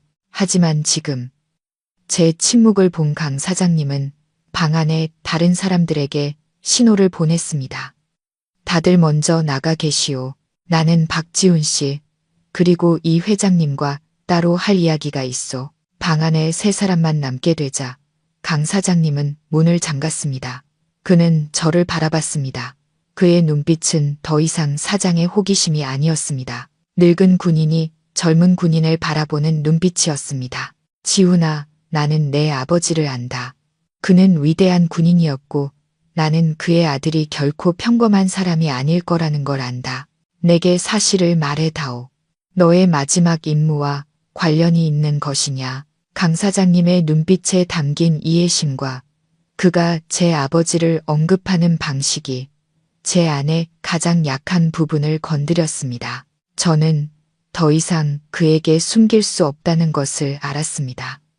그는 단순한 사장이 아니라 아버지의 옛 전우였고 제가 믿을 수 있는 사람이었습니다. 저는 깊은 숨을 들이쉬며 속에서 치밀어 오르는 고통을 억눌렀습니다. 그리고 이야기하기 시작했습니다. 저는 전공에 대해, 전투에 대해 이야기하지 않았습니다. 오직 마지막 임무에 대해서만 이야기했습니다. 용병 집단 스콜피온을 추격했던 일에 대해서, 우리가 어떻게 그들의 매복에 걸려들었는지에 대해서 우리는 그들을 과소평가했습니다. 제 목소리는 쉬어 있었습니다. 그들은 잔인할 뿐만 아니라 매우 교활했습니다. 그들은 함정을 팠습니다. 완벽한 함정을. 저는 강민희의 희생에 대해, 그가 저를 살리기 위해 어떻게 저를 밀쳐냈는지에 대해 이야기했습니다. 죽기 전에 그는 제게 무언가를 주었습니다. 저는 항상 그것을 보관해온 가슴 주머니에 손을 뻗었습니다. 강민희의 가죽 수첩, 이것이 그들의 범죄에 대한 모든 증거입니다. 동남아 전역에 구축한 그들의 자금 세탁, 인신매매, 무기밀매 네트워크에 대한 모든 것이 담겨 있습니다. 강민희가 이것을 수집하는데 거의 1년이 걸렸습니다. 그는 제게 무슨 수를 써서라도 이것을 지켜서 상부에 전달하라고 했습니다. 이 회장님과 강 사장님은 숨을 죽이고 들었습니다. 하지만 놈들도 이 수첩의 존재를 알고 있었습니다. 그리고 제 얼굴을 알고 있었죠. 제가 그 숲에서 빠져나왔을 때 저는 추격을 당했습니다. 제가 군인의 신분을 유지하는 한 놈들이 저를 찾는 것을 결코 멈추지 않을 거라는 걸 알았습니다. 그들은 제 가족을, 그리고 강민희의 가족까지 찾아낼 겁니다. 그래서 저는 결정을 내렸습니다. 저는 말을 멈추고 목에 걸린 덩어리를 삼켰습니다. 저는 가짜 죽음을 만들었습니다. 저는 제 군복, 계급장, 그리고 몇몇 개인 소지품을 가짜 현장에 남겨 다른 동료들과 함께 전사한 것처럼 모두를 믿게 만들었습니다. 저는 사라졌습니다. 아무도 저를 찾지 못하도록 청소부, 그림자가 되었습니다. 그래야만 이 수첩을 지킬 수 있었습니다. 그리고 더 중요하게는 강민희의 가족, 특히 그의 어린 여동생을 지킬 수 있었습니다. 방 전체에 침묵이 흘렀습니다. 제 이야기는 너무나 비극적이었고 상상을 초월했습니다. 한 군인이 먼저 간 전우와의 약속을 지키기 위해 명예를, 과거를 포기하고 굴욕 속에서 살기를 감내해야만 했던 것입니다.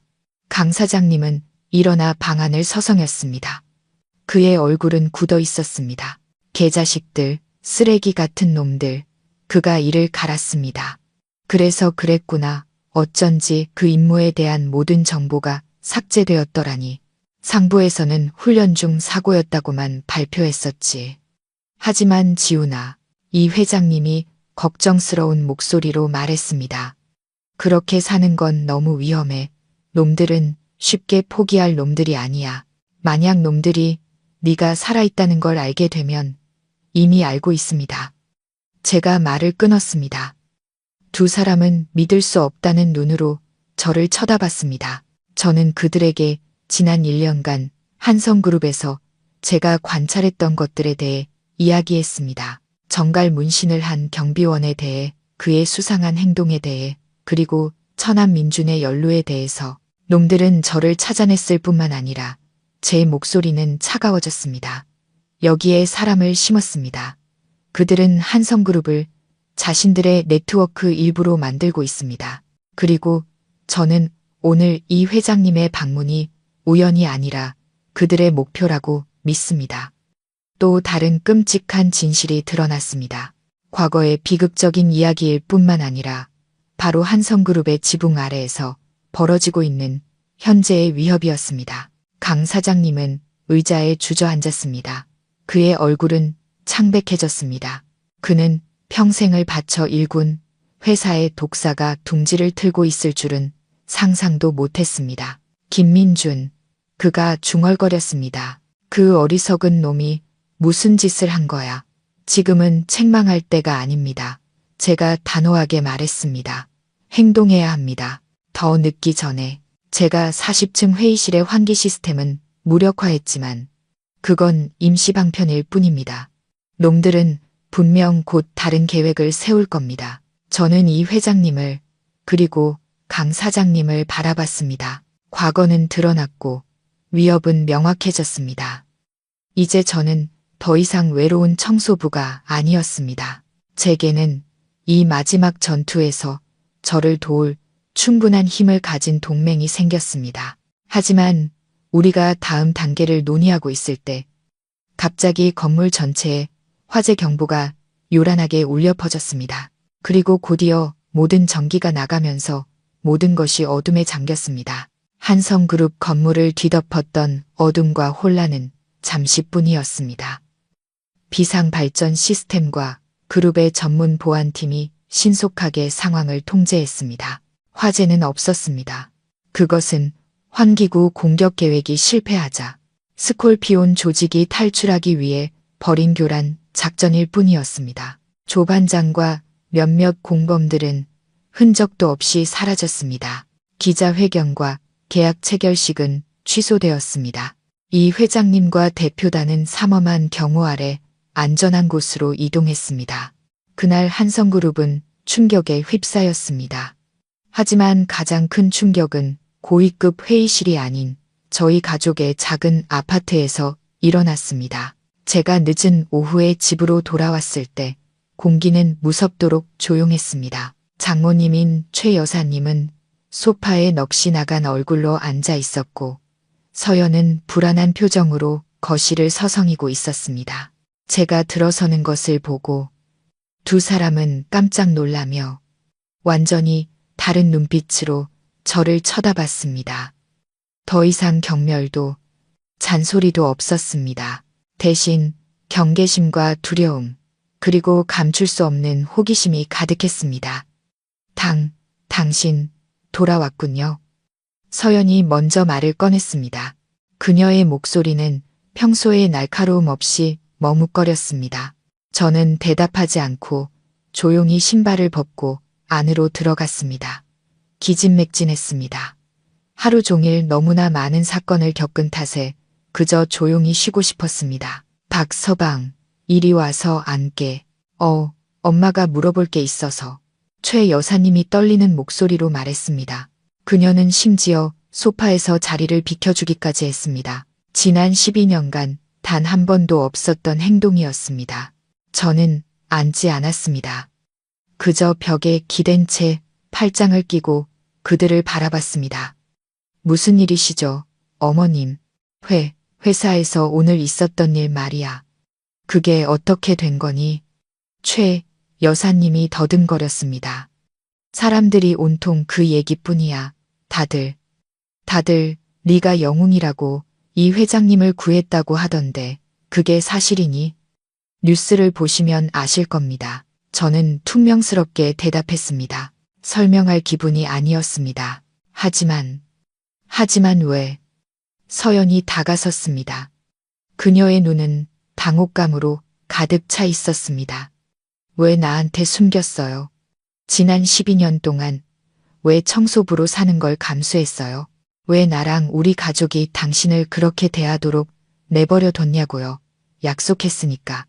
저는 그녀의 눈을 똑바로 쳐다봤습니다. 처음으로 제가 순종적인 남편의 눈이 아닌 낯선 남자의 눈으로 그녀를 보았습니다. 약속, 누구랑요? 당신의 명예보다, 이 가족보다 더 중요한 약속이 뭔데요? 서연은 거의 소리를 질렀습니다. 저는 그 질문에 대답하지 않았습니다. 저를 한 번도 진정한 가족으로 여긴 적 없는 사람들에게 제 맹세를 설명할 의무는 없었습니다. 그저 무한한 피로감만 느껴졌습니다. 연극은 끝났고 제 신분은 드러났습니다. 하지만 안도감 대신 무서울 정도의 공허함이 밀려왔습니다. 그럼 이 회장님은, 그분은 뭐라고 하셔? 최 여사님이 희망에 찬 목소리로 다급하게 물었습니다. 그분이 너한테 보답하겠다고 했지. 그렇게 부자인데 설마 은인을 박대하진 않을 거 아냐. 너 그분한테 무슨 말이라도 들었니? 아, 이것이 그들이 가장 궁금해하는 것이었군요. 저의 안위도 제가 겪어야 했던 일도 아닌 이 회장님의 보답. 그들은 저를 막 당첨된 복권처럼 보고 있었습니다. 속에서 역겨움이 치밀어 올랐습니다. 저는 차가운 미소를 지었습니다. 어머님, 걱정 마세요. 그분이 재산의 절반을 주시겠다고 약속하셨습니다. 어머님이랑 서연 씨가 평생 쇼핑해도 다 못 쓸 만큼은 될 겁니다. 정말이니? 최 여사님의 눈이 반짝 빛났습니다. 서연도 숨을 죽였고 얼굴에는 기쁨이 역력했습니다. 아니요. 저는 얼음장처럼 차가운 목소리로 대답했습니다. 농담입니다. 그들의 입가에서 미소가 사라졌고 최 여사님의 얼굴은 시무룩해졌습니다. 서연은 분노와 실망이 뒤섞인 눈으로 저를 쳐다봤습니다. 당신, 무슨 그런 농담을 해요? 저도 당신들에게 똑같은 질문을 하고 싶군요. 저는 더 이상 평정심을 유지할 수 없었습니다. 당신들은 지난 12년간 내 인생을 가지고 장난쳤잖아. 재미있었어. 나를 빌부터 사는 놈, 쓸모없는 놈 취급하면서 매일 내 자존심을 짓밟았잖아. 이제 내가 당신들이 생각하던 그런 사람이 아니란 걸 알게 되니까 이번엔 날 새로운 금광이라도 되는 듯 쳐다보는군. 스스로가 너무 뻔뻔하다고 생각하지 않아? 두 사람은 아무 말도 못하고 굳어 있었습니다. 나는 이제 너무 지쳤어. 저는 절망적인 목소리로 말했습니다. 더 이상 이런 삶을 계속하고 싶지 않아. 우리 이혼합시다. 김서연 씨, 이혼이라는 두 글자는 가볍게 뱉어졌지만 폭탄과도 같은 무게를 가졌습니다. 서연은 비틀거렸고 얼굴은 하얗게 질렸습니다. 이혼, 당신 무슨 소리예요? 난 동의 못해. 이혼 안 해. 왜 못하지? 제가 반문했습니다. 당신이 항상 내가 창피하다고 말하지 않았나? 항상 더 부유하고 권력 있는 남편을 꿈꾸지 않았나? 이제 내가 당신에게 자유를 주겠다는 거잖아. 안 돼. 서연은 미친 듯이 고개를 저었고 눈에서는 눈물이 쏟아지기 시작했습니다. 네, 내가 잘못했어요. 지훈 씨. 내가 당신한테 그렇게 대한 거 다 내 잘못인 거 알아요. 나한테 기회 한 번만 더 주면 안 돼요. 우리 다시 시작해요. 이제 당신은 더 이상 청소부가 아니잖아요. 당신은 영웅이잖아요. 그만합시다. 제가 그녀의 말을 끊었습니다. 당신은 나를 사랑하는 게 아니야. 당신은 다른 사람들이 방금 내게 붙여준 영웅이라는 칭호를 사랑하는 거지. 당신은 이 회장님이 내게 줄 거라고 생각하는 부를 사랑하는 거야. 만약 오늘 이 회장님이 나타나지 않았다면, 만약 내가 여전히 그냥 청소부였다면 당신이 이런 말을 했을까? 서연은 할 말을 잃었습니다. 저는 아주 오랫동안 들어갈 수 없었던 침실로 들어갔습니다. 낡은 여행 가방을 꺼내 제 옷 몇 가지를 챙기기 시작했습니다. 내일 제 변호사가 연락할 겁니다. 저는 뒤돌아보지 않고 밖으로 외쳤습니다. 이 집의 모든 재산은 당신 거야. 나는 아무것도 가져가지 않겠어. 나는 빈손으로 여기 왔고 빈손으로 떠날 거야. 지훈 씨, 가지 마요. 서연이 달려와 뒤에서 저를 끌어안고 흐느꼈습니다. 제발 날 버리지 마요. 내가 잘못했어요. 내가 변할게요. 당신한테 잘할게요. 다시는 당신 무시하지 않을게요. 저는 그녀의 손을 부드럽지만 단호하게 떼어냈습니다. 너무 늦었어, 서연 씨. 깨진 거울은 다시 붙일 수 없어. 당신을 향한 내 감정은 당신이 나를 소파에서 자게 했던 그날 밤에 이미 죽었어. 그 말을 끝으로 저는 가방을 들고 아파트를 나섰습니다. 등 뒤로 그녀의 통곡과 뒤늦은 후회를 남겨둔 채 이것이 잔인한 결정이라는 것을 알았지만 제게는 다른 선택지가 없었습니다.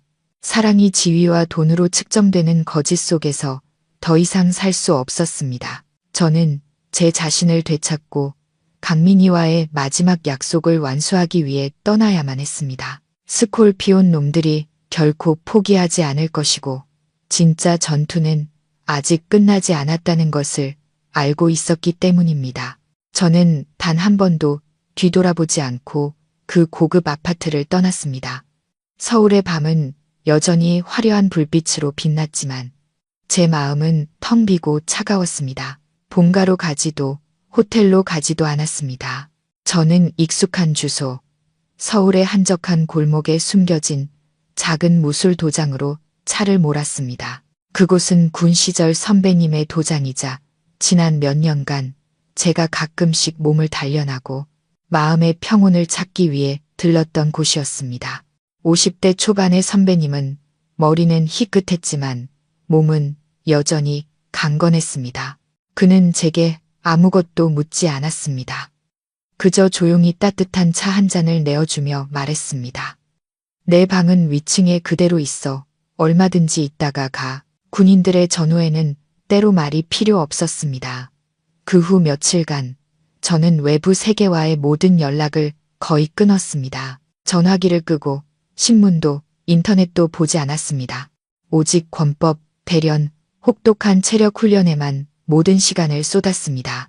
지난 일들을 생각할 겨를이 없도록 제 몸을 기진맥진할 때까지 몰아붙였습니다. 배신의 아픔, 결혼의 파탄, 모든 것이 주먹 한 방, 발차기 한 번에 실려 나갔습니다. 하지만 이것이 일시적인 도피일 뿐이라는 것을 알고 있었습니다.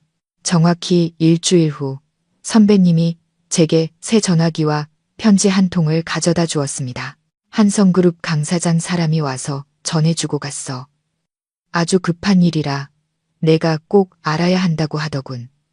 편지를 열자 강 사장님의 강하고 단호한 필체가 보였습니다. 지훈아, 내게 시간이 필요하다는 건 알지만 상황이 매우 복잡해지고 있다.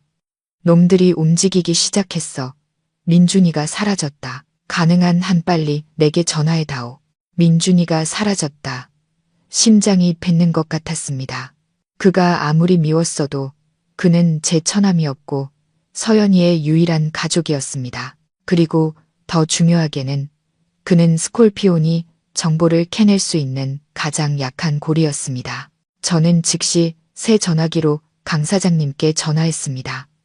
지훈이냐? 지금 어디 있는 거냐? 수화기 넘어 강 사장님의 목소리는 걱정으로 가득했습니다. 저는 안전합니다. 민준이 형님께 무슨 일이 생긴 겁니까?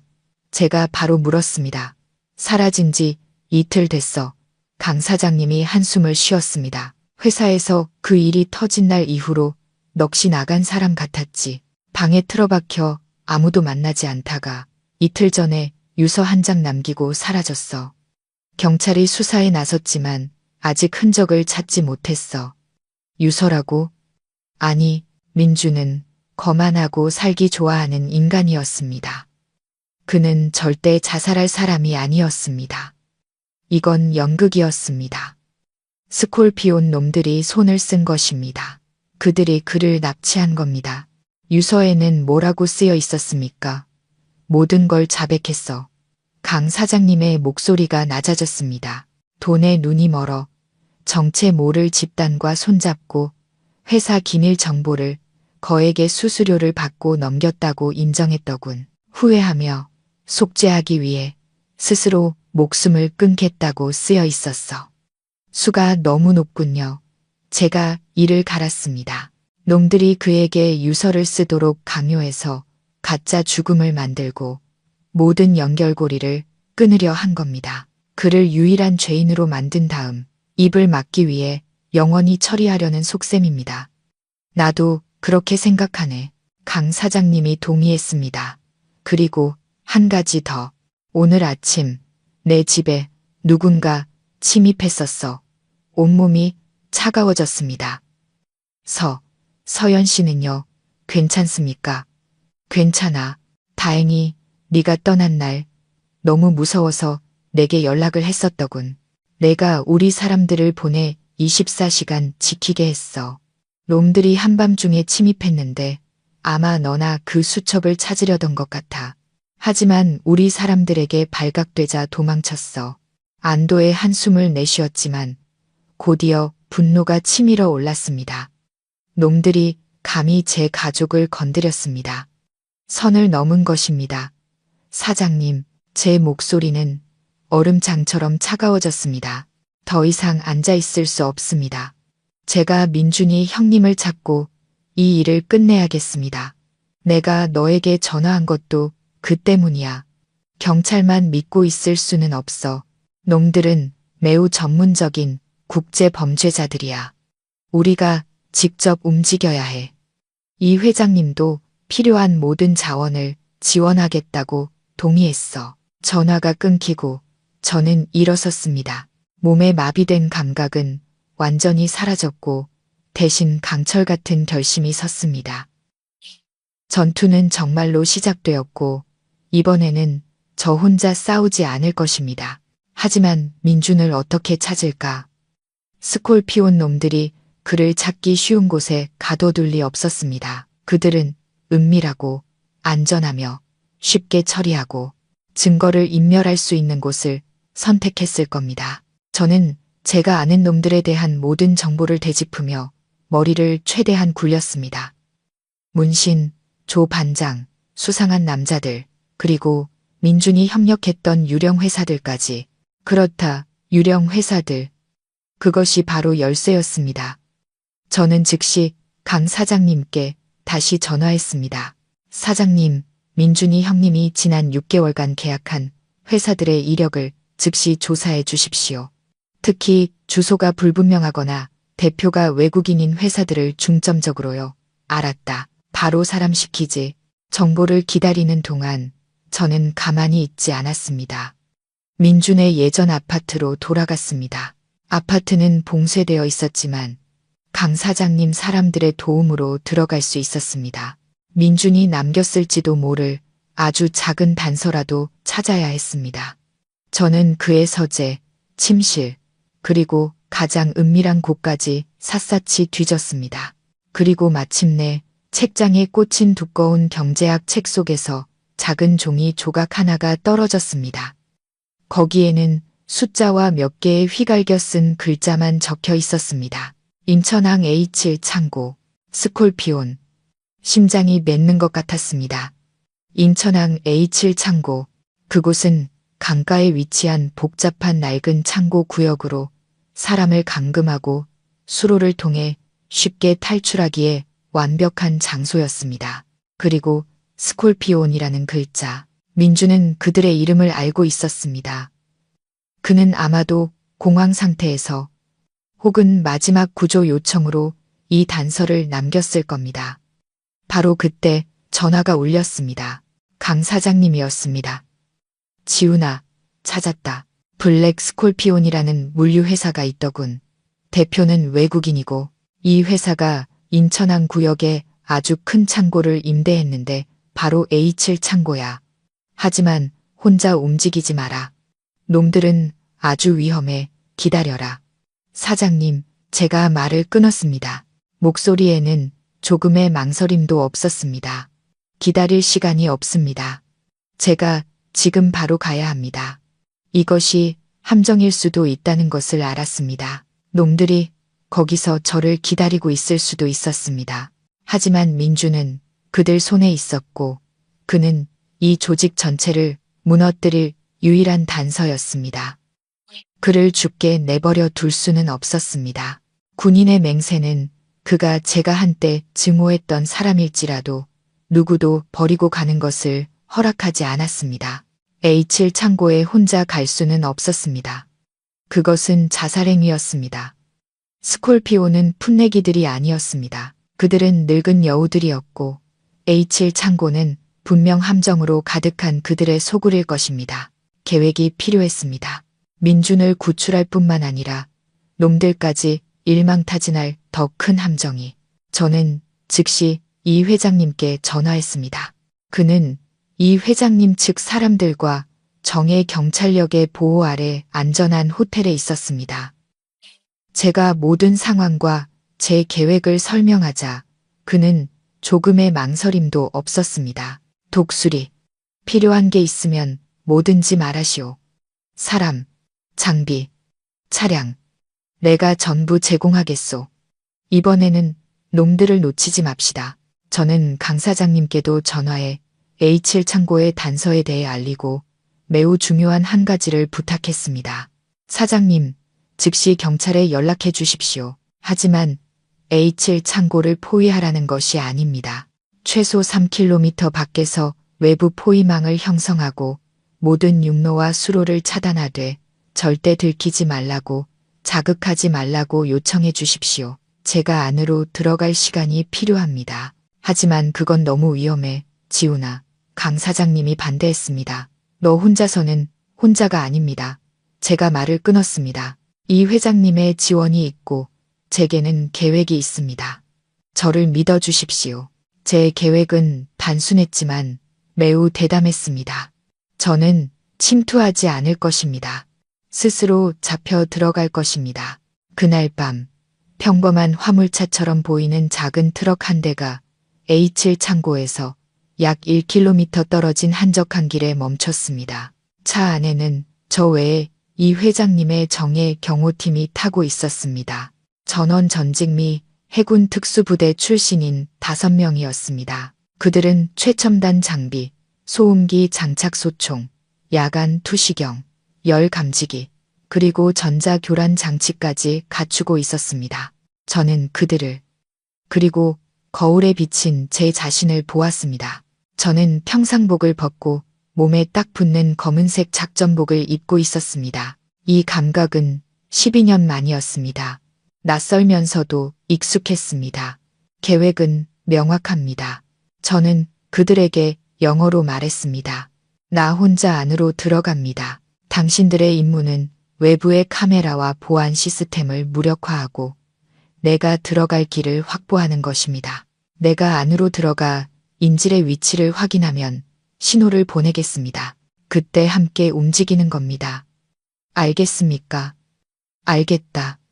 5명 모두가 신뢰 가득한 눈빛으로 한 목소리로 대답했습니다. 떠나기 전 낯선 번호로 전화가 걸려왔습니다. 누구인지 알았습니다. 왔나? 독수리? 수화기 너머의 목소리는 거칠고 도전적이었습니다. 스콜피온의 수장이자 제 불구대천의 원수 발레리였습니다. 왔다. 저는 차갑게 대답했습니다. 민준을 풀어줘. 네가 원하는 걸 얻게 될 테니. 발레리가 크게 웃었습니다. 넌 여전히 순진하군. 내가 그 수천만 필요한 줄 아나? 아니, 나는 내 목숨도 필요해. 네가 내게 너무 많은 손해를 입혔어. 너 혼자 H1 창고 정문으로 와. 무기도 장비도 없이 만약 누구라도 함께 있는 게 보이면 내 처남은 그 자리에서 죽는다. 그가 전화를 끊었습니다. 예상대로였습니다. 그는 저를 원했습니다. 수첩은 핑계일 뿐. 저와 그 사이의 개인적인 원한이야말로 그가 해결하고 싶어 하는 것이었습니다. 저는 깊은 숨을 들이쉬고 이 회장님의 팀을 보았습니다. 시작하지. 저는 차에서 내려 H1 창고로 이어지는 어두운 흙길을 혼자 걸었습니다. 앞쪽 초소에서 비추는 헤드라이트 불빛이 눈부시게 제 얼굴을 비췄습니다. 저는 두 손을 높이 들고 천천히 걸었습니다. 주위의 높은 컨테이너 위에서 최소 3명의 저격수가 저를 겨누고 있다는 것을 알았습니다. 제 모든 움직임은 그들의 조준경 안에 있었습니다. 제가 문에 가까워지자 소총을 든 거구의 경비원 2명이 나와 저를 거칠게 수색하고 옷을 제외한 모든 것을 빼앗았습니다. 그리고 제 머리에 검은 천을 씌우고 끌고 갔습니다. 저는 기름과 녹슨 쇠 냄새가 진동하는 넓고 축축한 공간으로 밀쳐졌습니다. 천이 벗겨졌을 때 저는 거대한 창고 한가운데 서 있었습니다. 중앙에 놓인 의자에는 발레리가 앉아 있었습니다. 그는 12년 전과 크게 달라지지 않았습니다. 여전히 대머리에 흉터 가득한 얼굴, 그리고 야수 같은 잔인한 눈빛. 그의 옆에는 김민준이 의자에 단단히 묶여 있었습니다. 입에는 테이프가 붙어 있었고 몸에는 멍자국이 가득했습니다. 그는 저를 보고 겁과 약간의 후회로 가득 찬 눈을 크게 떴습니다. 돌아온 걸 환영한다, 독수리. 발레리가 사악한 미소를 지으며 박수를 쳤습니다. 오래 기다렸다. 수첩은 어디 있나? 그를 먼저 풀어줘. 저는 민준을 가리키며 말했습니다. 여기서 조건을 걸 자격은 내게 없어. 발레리가 으르렁거렸습니다. 수첩, 아니면 너희 둘 다 지옥으로 가게 될 거다. 그와 말이 통하지 않는다는 것을 알았습니다. 저는 주위를 둘러보며 상황을 판단했습니다. 중무장한 용병 약 10명이 창고 곳곳에 흩어져 있었습니다. 유일한 출입구는 막혀 있었습니다. 상황은 매우 불리했습니다. 좋아. 저는 안주머니에 손을 넣으며 말했습니다. 수첩을 숨겨둔 곳이었지만 실제로는 제 손가락이 작은 장치를 살짝 누르고 있었습니다. 옷 단추로 위장된 비상신호 송신기, 신호가 발송되었습니다. 밖에서 이 회장님의 팀이 신호를 받았습니다. 목표 위치 진입, 작전 개시. 저는 천천히 수첩을 꺼내 발레리 앞에 들어 보였습니다. 여기 있다. 네가 군대 하나를 희생시켜서라도 얻으려 했던 바로 그것. 발레리의 눈이 탐욕으로 빛났습니다. 그는 부하 한 명에게 수첩을 가져오라고 손짓했습니다. 그놈이 제 손에 거의 닿으려는 바로 그 순간 저는 행동했습니다. 저는 그를 공격하는 대신 몸을 돌려 창고 구석에 있는 기름이 가득 찬 드럼통을 향해 온 힘을 다해 수첩을 던졌습니다. 안 돼. 발레리가 소리쳤습니다. 하지만 너무 늦었습니다. 동시에 밖에 변압기 쪽에서 귀를 찢는 폭발음이 울렸습니다. 창고의 모든 전기가 나가고 어둠이 모든 것을 삼켰습니다. 마지막 전투가 시작되었습니다. 어둠이 덮친 것은 잠시였습니다. 곧바로 희미한 붉은색 비상등이 켜지면서 창고 곳곳에 기괴한 빗줄기를 드리워 이곳을 빛과 어둠의 미로로 만들었습니다. 용병들의 고함과 욕설이 혼란스럽게 울려 퍼졌습니다. 무슨 일이야? 어떤 놈이야? 그들에게는 정신을 차릴 시간이 없었습니다. 위쪽 환풍구에서 5개의 검은 그림자가 표범처럼 빠르고 간결하고 치명적으로 뛰어내렸습니다. 이 회장님의 특수부대가 진입한 것입니다. 소음기에 템템하는 건조한 소리가 연이어 울렸습니다. 경비병들이 비명 한 번 지르지 못하고 쓰러졌습니다. 저는 1초도 낭비하지 않았습니다. 수첩을 던지자마자 저는 김민준에게 달려들었습니다. 신발굽에 숨겨둔 작은 칼로 그의 밧줄을 끊었습니다. 뒤쪽 문으로 달려요. 제가 그의 귀에 대고 소리쳤습니다. 멈추지 마요. 민준은 여전히 공황 상태였지만 생존 본능이 그를 움직였습니다. 그는 비틀거리며 일어나 어둠 속으로 필사적으로 달렸습니다. 발레리는 잠시 멍하니 있다가 상처 입은 짐승처럼 울부짖었습니다. 독수리, 감히 날 속여. 그는 수첩을 쫓지 않았습니다. 그의 목표는 저였습니다. 그는 큰 단도를 빼들고 제게 달려들었습니다. 우리가 지난 12년간 기다려온 1대1 대결이 마침내 시작되었습니다. 발레리는 저보다 덩치가 크고 힘이 셌지만 저는 더 빠르고 기술적이었습니다. 붉은 비상등 아래 금속이 부딪히는 소리가 불꽃을 튀겼습니다. 우리는 창고를 누비며 격렬하게 싸웠습니다. 그는 폭풍처럼 공격했고 저는 빈틈을 기다리며 철저하게 방어했습니다. 그 사이 이 회장님의 팀은 잡졸들을 거의 다 처리했습니다. 그들은 하나의 기계처럼 전문적이고 유기적으로 움직였습니다. 스콜피온의 용병들은 노련했지만 어둠 속에서 기습을 당하자 속수무책으로 무력화되었습니다. 지훈 씨, 조심해. 뒤에서 민준이 외치는 소리가 들렸습니다.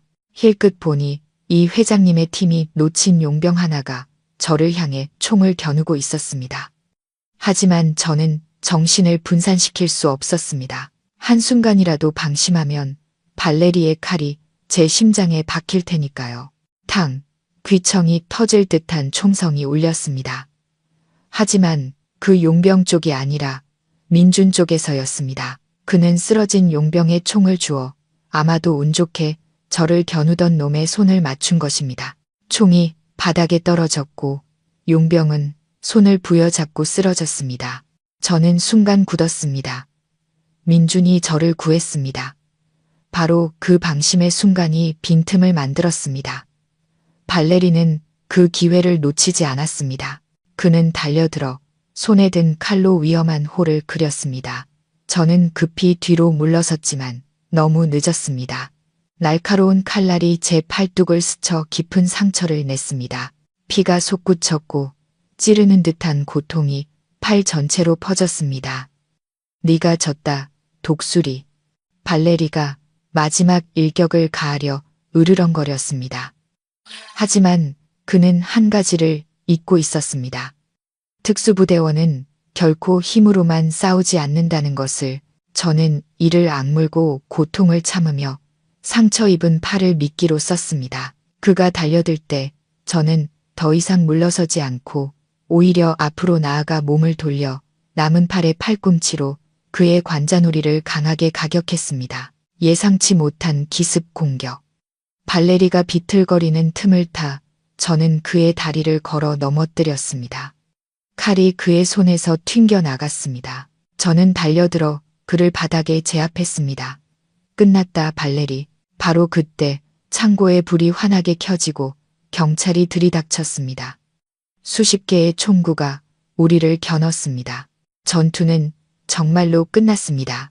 저는 헐떡이며 일어섰습니다. 팔은 욱신거렸지만 마음속은 한없이 가벼웠습니다. 저는 민준을 보았습니다. 그는 창고 구석에 서서 여전히 겁에 질려 창백했지만 저를 보는 그의 눈에는 더 이상 경멸이 없었습니다.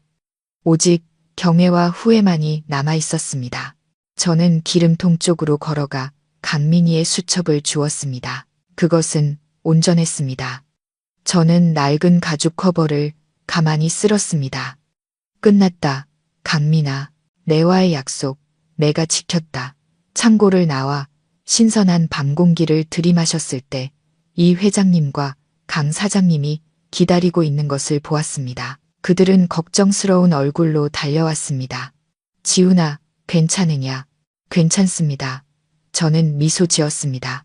저는 구급차 쪽을 보았습니다. 민준이 의료진에게 검사를 받고 있었습니다.